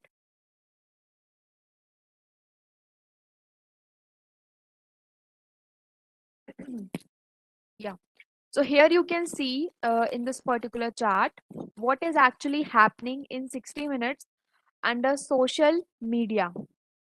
or we can say in on internet what is actually happening in just under 60 seconds. So there are here we can see a lot of applications like Facebook, YouTube, LinkedIn, Netflix, Snapchat, WhatsApp, and Facebook Messenger, and so many. So we can see a lot of applications where there is so many data going on. So let's see. So if I talk about one by one, then talking about Facebook, let's start with it. Then 1.4 million people are scrolling in just under 60 seconds. So this is a very huge data that 1.4 million people are scrolling in just under 1 minute. And talking about YouTube, then 500 hours of content are uploaded in just under 60 seconds. And 16 million messages are sent over WhatsApp and over Facebook Messenger. And 3.4 million snaps are created on Snapchat. This is an app where you can share your pictures. And then on Netflix, you can watch your favorite series, your favorite movies. So 28,000 subscribers are watching on Netflix in just under 60 seconds. And then 21.1 million texts are sent over your text messages in 60 seconds. And all in all, the data is going on with the the other applications. So you can see that this much of data is, this much of people are using these applications in just under 60 seconds, then what about other period of time? So all in all, this is a very huge data. Now here we have, how does Google track you? Now mostly people are asking us that how Google knows everything about them, that what product the person likes, and what basically where they are actually visiting and kind of stuff. So question is, how does Google track you? So Google tracks you because of uh, the following components that we can see here. First one we have is Google Chrome. So how Google is getting data? So it is getting data from the browser history and the websites we have visited, which is actually stored in Google Chrome browser. So whatever the history you have stored in your browser, and what kind of website you visit, it actually stored in your Chrome browser, and it sent all the data to the Google. And then we have YouTube. So whatever the videos you watched, whatever the videos you upload, it's sent to the Google. And then through Google Maps, what kind of locations we visit, and when we have to travel from one place to another, we basically take help of Google Maps, where we search for a particular place. So this also stored in Google Maps. And then there is one applications which is present in mostly Android applications. This is Hangout applications, where your contacts and conversation are stored in this particular applications. Whenever you firstly open this application, it will ask you to make default of your conversation and the contacts. If you click OK, then the next time you open your contacts, it will open through this. The next time you open your conversation, it will open through this. So this is the Hangout application. All in all, it will copy all your conversations. It will copy all your contacts. Next is the Photos applications. So whenever you tag people and you tag places in this particular application, it will store the name of that person, and it will store all of the information that you basically type there and send to Google. And then we have a calendar application. So if you mark your upcoming plans, appointments, and we have Google search query browser. So whatever the queries you search, and then we have Gmail. So whatever the contacts they are stored, the emails you send, the emails you receive, the shopping applications. If you log in through, your Gmail account, whatever the products you search, whatever the products you click on, if there are products in your wish list, it will basically give information to the Google. And then whatever the ads you click on, whatever the topics you are interested in, and whatever the news sites you visited. So this all in all are responsible for, taking our information and giving it to the Google. Next is a very interesting topic that mostly people are not aware about it. So this is digital footprints. So what actually are digital footprints? So a digital footprint is a trail of data you create while using the internet. So from start to here, the moment you had started using the internet till now, whatever you uh, have done till now on the internet, it is stored on the internet from your name in a particular file. So this is all the information that you have done on the internet, and it is stored in a particular file on the internet from your name. So it includes the websites you visit, the email you send, the email you receive, the information you submit to online services, and whatever you do on the internet, it is stored in a form of a digital footprints. So you need to be careful about what information you are sharing on the internet, where actually you are sharing your information, and with whom you are sharing your information. Before sharing anything over the internet, we mostly need to think twice before sharing that information, because we need to think that what kind of impact of the sharing thing in like present, past, and like future. So we must think twice before sharing any information on the internet. Now, talking about digital footprints, we have two types. First one is passive, the other one is active.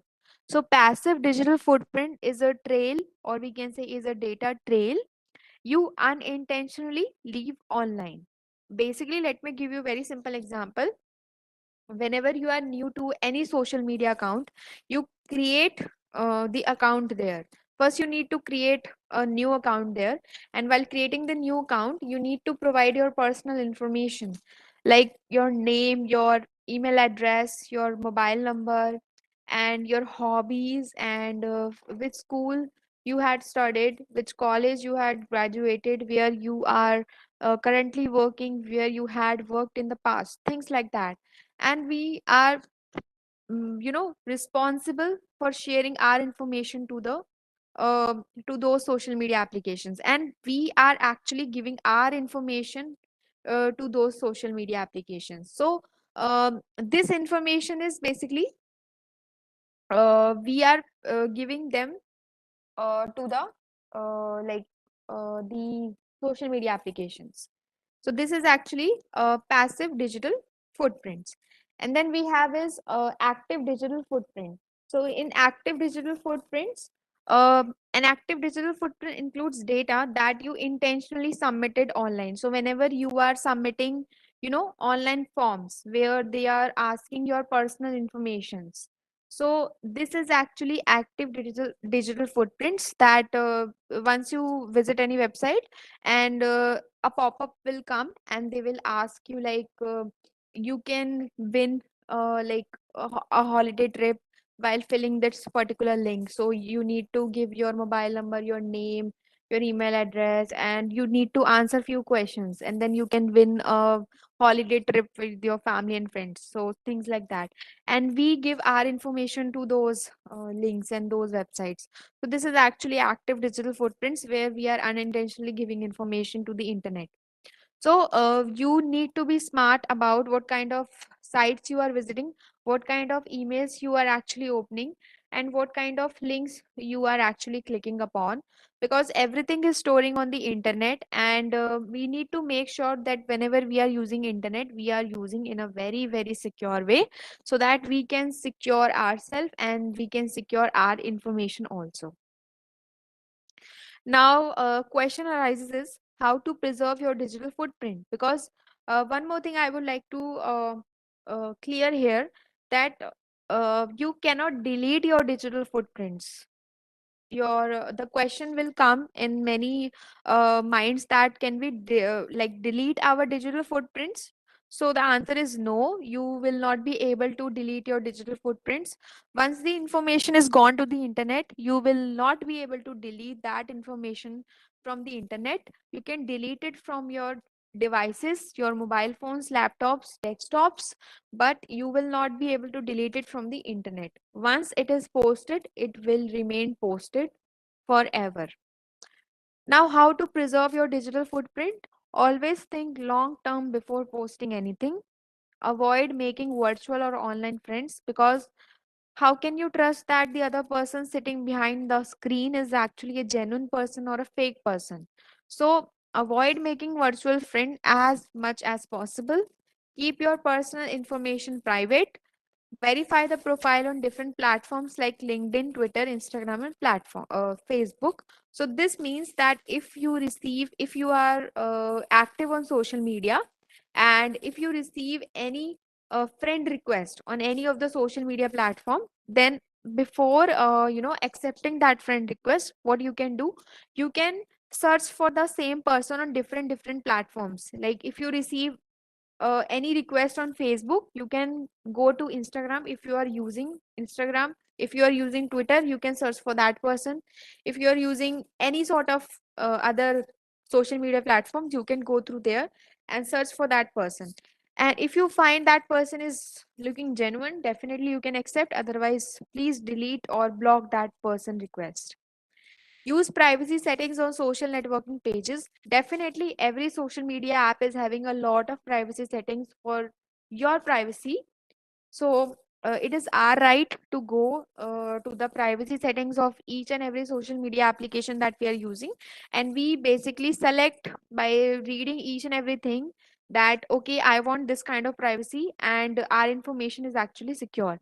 So, definitely, we all should use this privacy settings on social media applications. Protect your privacy and privacy of your friends, definitely. And do not spend a lot of time on social media. Try to spend less time on social media and more time with your family and friends. Now, next topic we have is primary threat to device security. So there are few primary threats that we can see here, which can be to the device security. So the first one we have is viruses and worms. So let's see what actually are computer viruses. Then we will discuss the computer worms. So computer viruses is a malicious software program that will loaded onto a user computer without the user knowledge and performs malicious action. So one cyber criminal will send you one virus. You will not be able to basically detect that something is running in your system, which we call it as a virus. So user without the user knowledge, uh, it will perform malicious action. So this is virus. And talking about computer worm, so it is a type of malware that will spread copies of itself from computer to computer. A worm can replicate itself without any human interaction, and it does not need to attach itself to a, we can say, software program in order to cause any sort of damage. So, all in all, the work of viruses and worms is to basically copy, damage, or delete your data or to destroy your data. Now, the other one we have is Trojans. So, a Trojan horse is a type of malicious code, or we can say a software that will look legitimate. You will think that, okay, this is a legitimate and a good software, but it will take control of your computer. And once it will take control of your computer, it can do any sort of damage. So, all in all, our Trojans, we can say, are designed to damage, disrupt, steal, or we can say create harmful action um, to your data or in your network. So, all in all, Trojans will pretend that they are a legitimate and a good software, but they are actually bad software. And all in all, the work of Trojans is to take control of your system so that they can take all of your data that is present in your device. Now, talking about spyware. So, spyware are the softwares that will track your online activity or display endless advertisements. So, once you download these kind of spyware software into your system, whatever you do online, if you are going to log in into your banking websites, then it can also track those activities also. So all in all, in short, it can track all your activity, all your online activities. So, or it can also display you a lot of advertisements, which can be very, very annoying. So these are the work of spyware. They will basically track all your online activities, what you are doing there and there, and then display a lot of ads. Next one we have is malvertising. So malvertising is very, very famous nowadays. So malvertising is a kind of attack in which attackers will inject malicious code. First, they will search for a good advertisements, like they will go to the internet and they will search, okay, what kind of, they will basically search one advertisement which is actually looking genuine. And once they got that genuine looking advertisement, they will inject malicious code into that advertisement. And once the user go to the internet and like click on that advertisement, automatically malware will come into the user system or the user device. So this is malvertising. Malware will come into your device through advertisement. So this is why we call it as a malvertising. Next one we have is cyber frauds. So cyber frauds, if we are talking about, there are a lot of cyber frauds, but all in all, the main cyber frauds, let's talk about the main one, which are actually trending nowadays. So we have phishing attacks, we have tab nabbing, we have identity theft, donation mass scams, frauds, ransomware attack, and then keylogger attack. So let's discuss one by one that what are basically the work of these cyber frauds, or how we can protect ourselves from these kind of cyber frauds. So let's start with the identity theft. So identity theft is basically the crime of obtaining the personal or financial information of another person to use their identity to commit fraud, such as making unauthorized transactions or purchases. So all in all, what cyber criminals are doing, cyber criminals are basically stealing your credit card, your debit card, your personally identifiable documents like your Aadhaar card, your PAN card, your driving license. And once they got that documents or got that credit card, debit card, they will use that to commit fraud and basically to harm your uh, personality or identity, we can say that. So information often targeted by identity thieves include, so what are the goal of identity theft? So if the attacker is performing identity theft, the goal will be to acquire your password, to acquire your bank account information, to acquire your credit card number information, to acquire your information stored on user computer, mobile phones, such as your contacts, videos, images, and sensitive documents. Now, what can be the prevention part when talking about identity theft? So, always make sure that you safeguard your personal information as much as you can, and then protect your passwords. Never ever share your passwords with anyone, and be credit debit card smart, and destroy shred receipts not required. One thing we have seen most, that while using the ATMs, whenever people are done with the transactions, they receive a slip, like transaction slip, and they just throw it on the floor itself like this only. So this will be a very, very bad thing. Like anyone can visit that ATM and can take that slip and take your information from that slip easily. So always make sure that whenever you are, done with your transactions, you can shred the slip and destroy that slip in small, small pieces, and then can throw it in the dustbin only, but not on the floor. So this we can do in order to protect our information, and so that no other third person can visit that ATM and can take that information of us. Then review your records regularly. You need to check your bank account records regularly, that what kind of transactions are doing on in your bank accounts. And be cautious with phishing links. Please do not click any of the unwanted links that you receive on your social media accounts, your mails, and your SMSs, because these can be phishing links. And once you click on those, it can basically take you to a fake website and can ask some information, and then if you provide the information, definitely you can be a victim of phishing attack. Then monitor your online accounts. If you are having social media accounts, if you are using it, definitely you need to go and check the privacy settings of your accounts.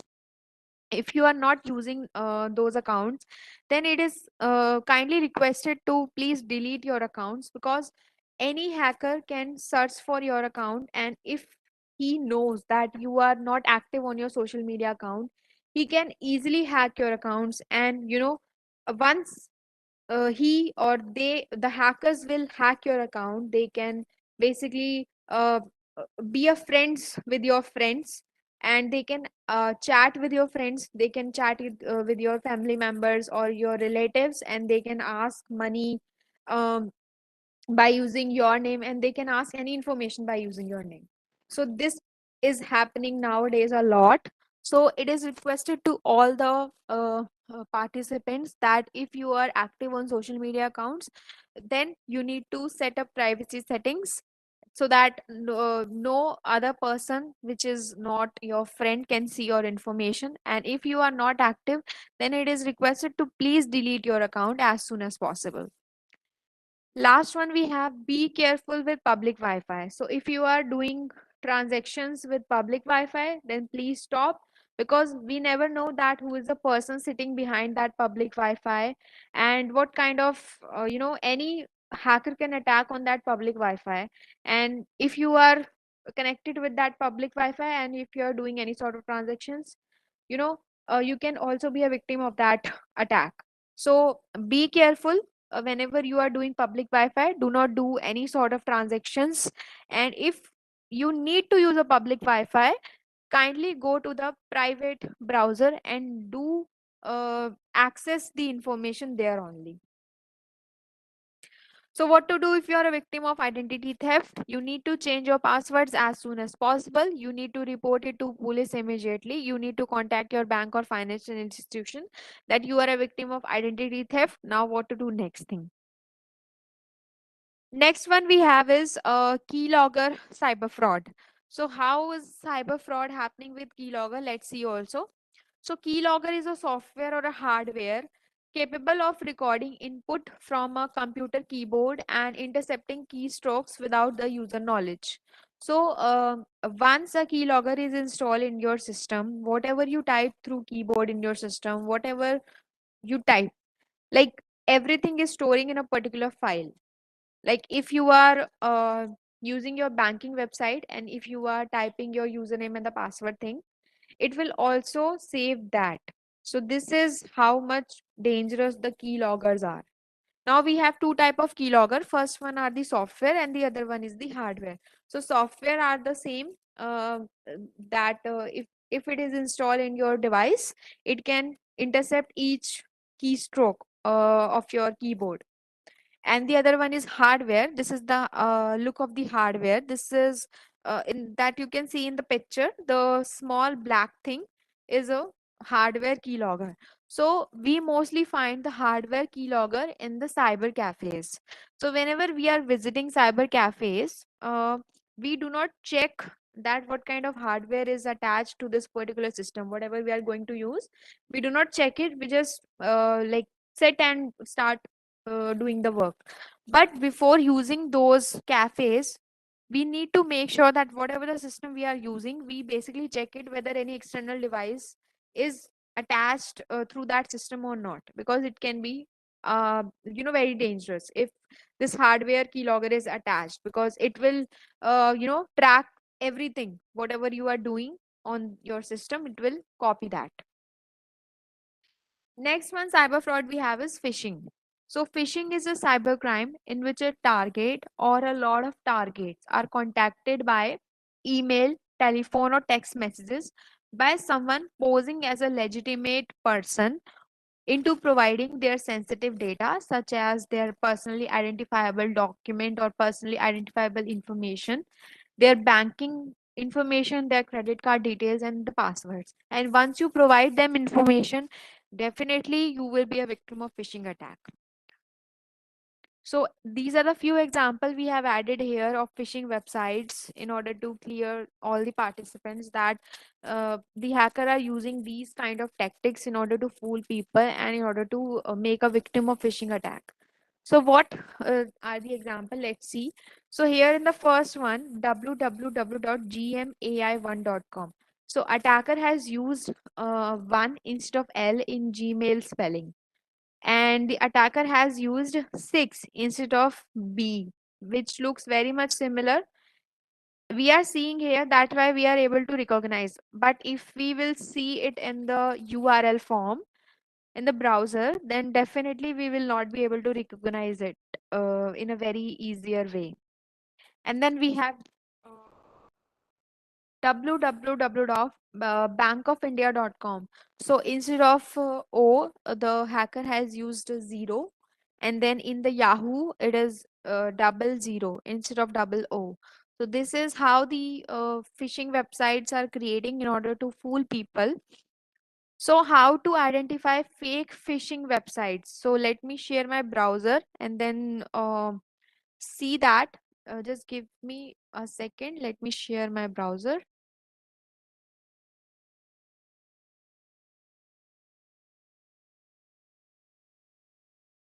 Yeah. So this is my browser. So now we will see that how we can basically detect whether the website is a phishing website or a genuine website.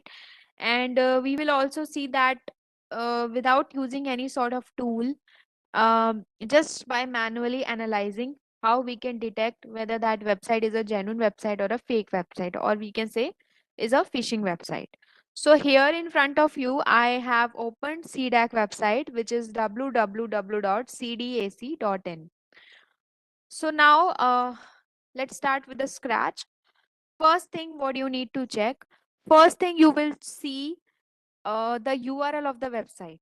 First thing, you will check the URL of the website, and you have to check whether the website URL is having HTTPS or not. The first thing will be HTTPS.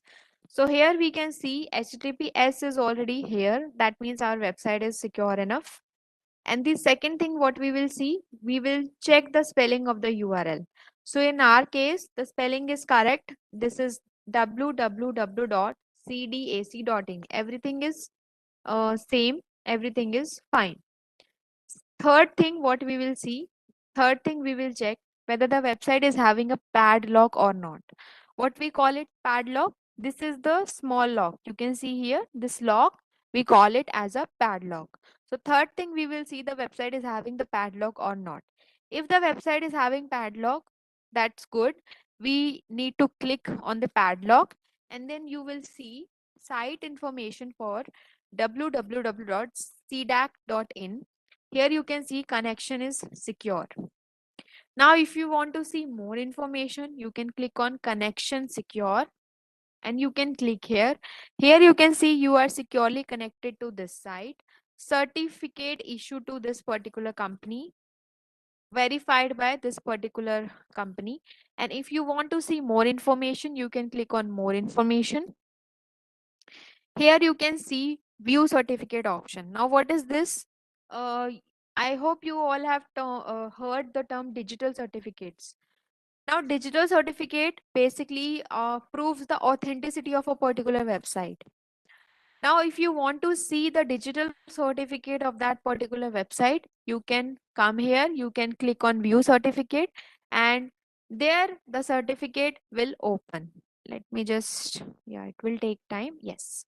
So this is the digital certificate. This is how the digital certificates look like. It has all the information like about the company, the issuer name, the validity of that certificate and stuff like that. I will not dig it into the much technical part, but you can definitely come here and you can see all the parameters which are written here, and you can check. So this is how you can basically, all in all, without using any sort of tool, you can manually analyze whether the website is actually a genuine website or a fake website. So if the website is fulfilling all the parameters that we have shown here, definitely the website is a genuine website. If it is missing any of the parameter that we have seen here, definitely it can be a phishing website. So all in all, you can also use this in your day-to-day life. If you receive any sort of website link in your mails also, then before directly clicking to the links or the mails, you can just analyze, or before uh, giving information to the website, you can just analyze that whether the website is actually looking genuine or not. You need to click on the link first. First, you click on the link, and then definitely you can analyze all the parameters. Now, next type of fraud we have is tab nabbing. So, tab nabbing is a kind of phishing, we can say advanced phishing scam that comes basically that the goal of the tab nabbing is to also take your steal your information which is present in your computer, or steal your financial information. Okay, so all in all, it targets internet users who open a lot of tabs on their browser at the same time. So let's see one very good example which will clear this whole particular cyber fraud. Let me take you to this simple example. Let me click it here. Okay, so there is one user who has opened a lot of tabs in one browser. So the user has opened like 1, 2, 3, 4, 5, 6, 7 tabs at one time in one browser. Okay, so in the first tab, the user has opened one eBay website which is showing the page of electronics and cars. The second tab, he has opened one some online shopping website. Third tab is some Hindu website, the Hindu website, and the all the other websites are going on. Okay. Now the user is busy in accessing all the other tabs except the first tab. So from past few hours, the user has not accessed the eBay website, which is of electronics and the cars, and he was busy in accessing all the other tabs. Now, after few hours, or we can say after few minutes, the first tab, when the user was not coming to this particular tab, the first tab was showing this thing, the connecting thing. It automatically start connecting to something. Now, when the user reminds of the first tab, he came back to the first tab and he see this particular page instead of eBay page. So what he basically sees, he see this gmail.com page, and he basically doesn't remember that he had opened the eBay page which is of electronics and the cars, and he thought, okay, the page was remained opened, and let's log in into the Gmail and let's see all the mails that I received. So he basically straightly go to the sign in option and gives his username and the password and clicks on sign in.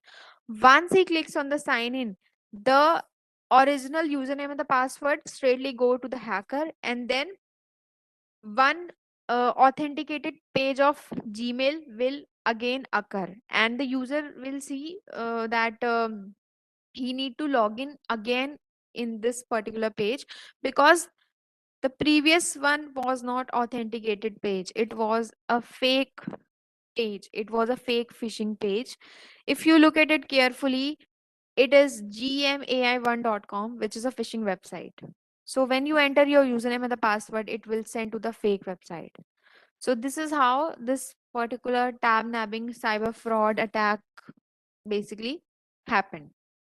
So never ever open a lot of tabs and do the work. So you need to refresh the browser after returning back from the other tabs. First thing, do not open a lot of tabs. Just open 1 or 2 tabs and do the work in that tabs. And before doing anything important, just refresh the browser.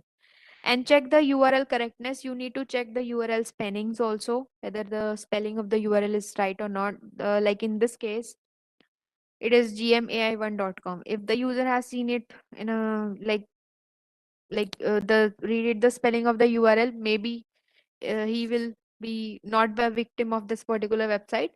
But like, avoid financial transactions on tab browser and always use private window for any sort of financial transactions. Now, how to use private window? This I will also show you.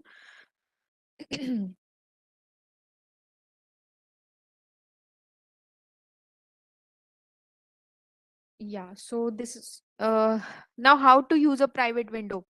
You can see here the three lines. You can click here and you can click on new private window. You have entered in this private window and you can do here uh, do any sort of important things like transactions and other things. You are safe here. So here like this you can access this particular private window. Let's go back to PPT.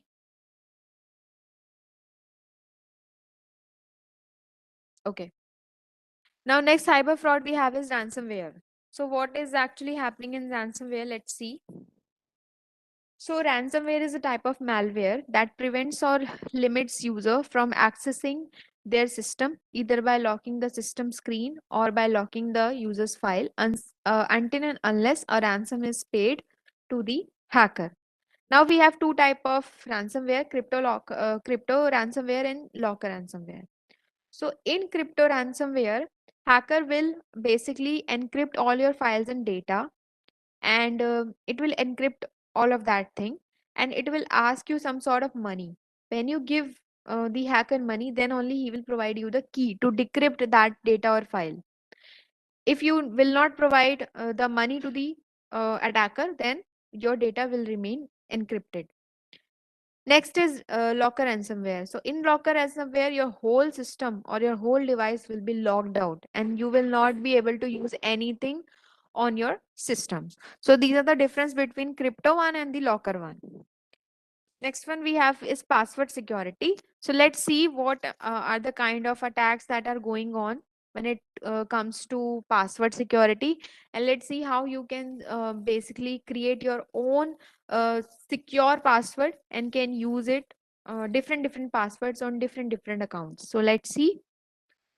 So before proceeding ahead, we need to make sure that what are the various techniques that are using nowadays hackers to retrieve our passwords.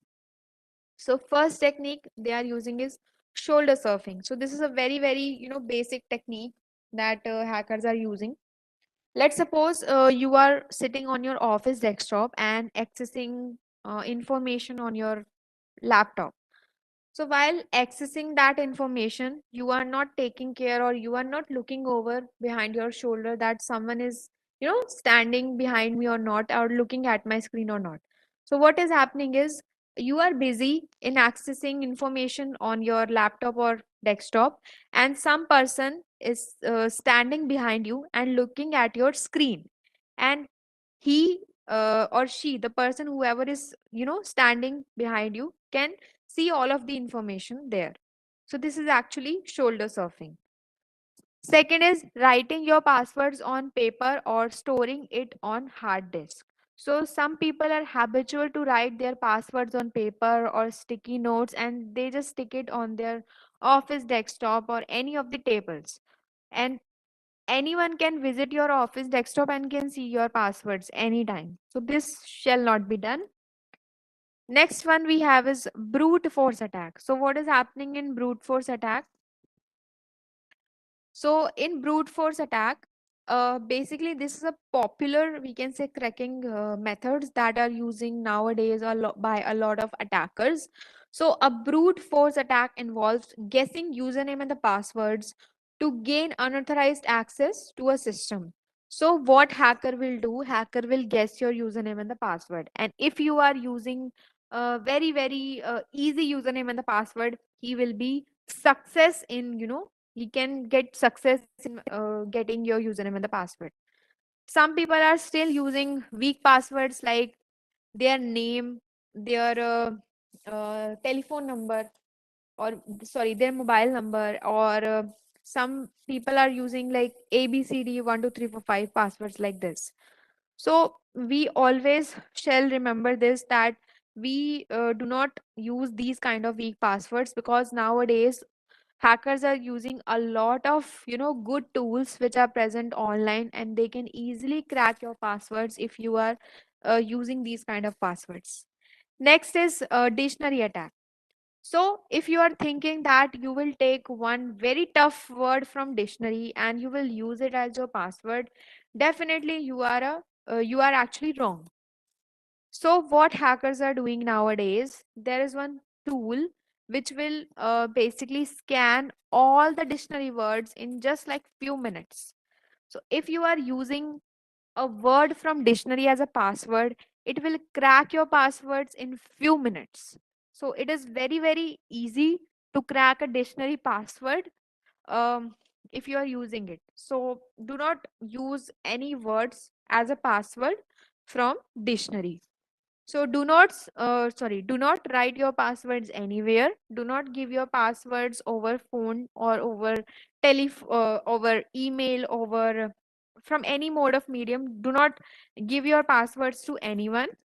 And yeah. Next is, let's see what are the best practices to keep your password safe. Use a different passwords for each service. Now you will say how this is possible, that we use different passwords for different service, and we have to make sure that our password is actually strong. So this is actually possible. We will discuss in it in the next slide. And then use a long and the complex password. Change passwords regularly, and do not use your passwords on shared computer, and use passphrase.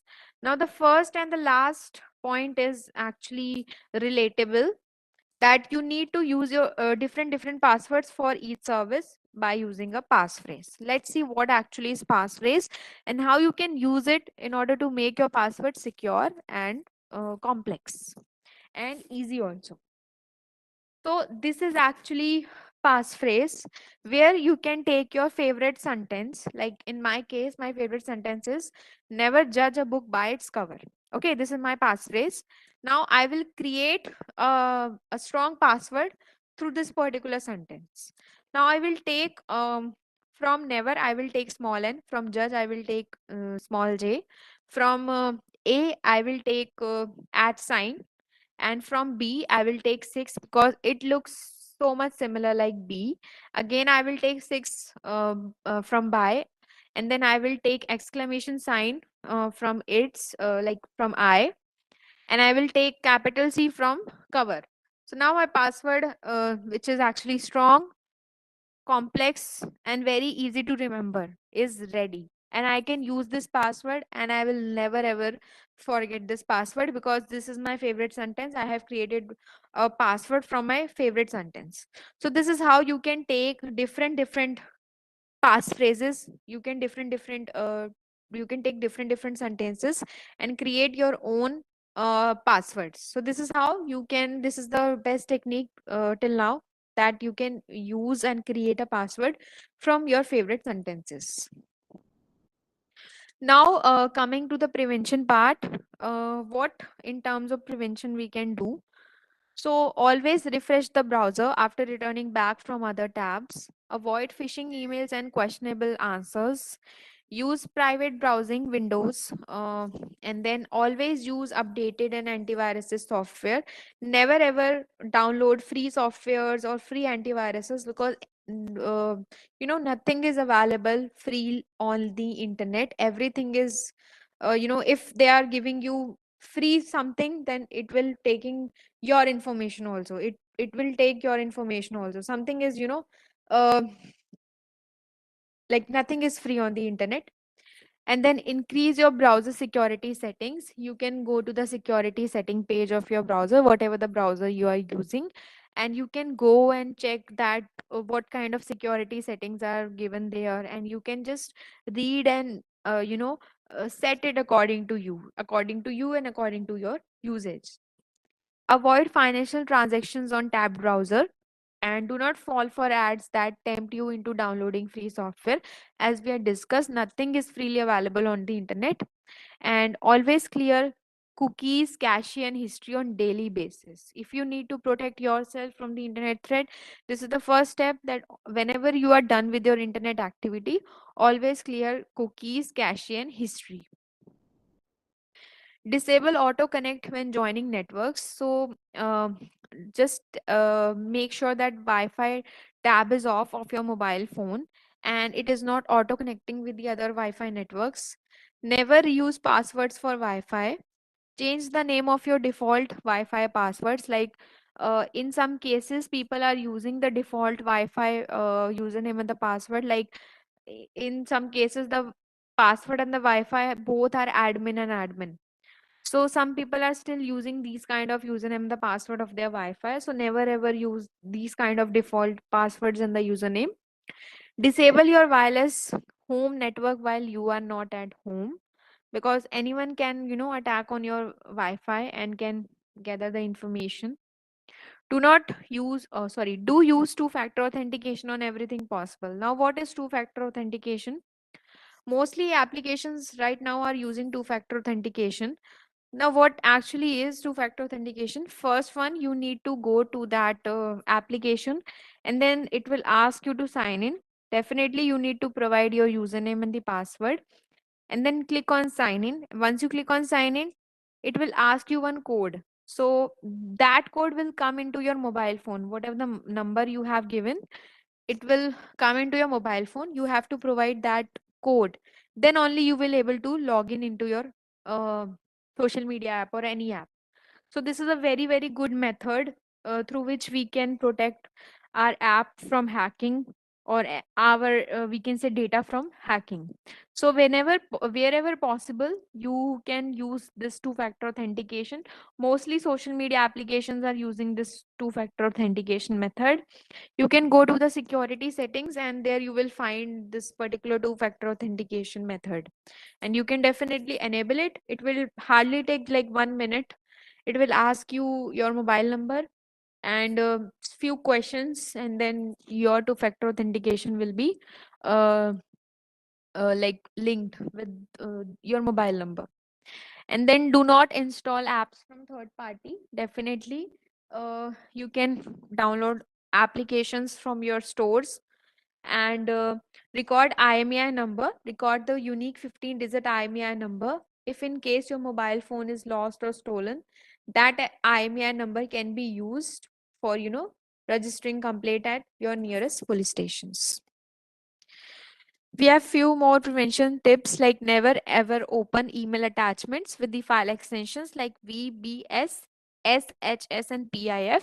Never open web links in your email. Always type links in web browser. Never download anything from email when it is, looking suspicious or having a doubtful name. Check for the spelling mistakes. Never trust the icons in the email attachments. Nowadays, in the icons, malware is attached. So never click on those kind of attachments. Never click on those kind of icons.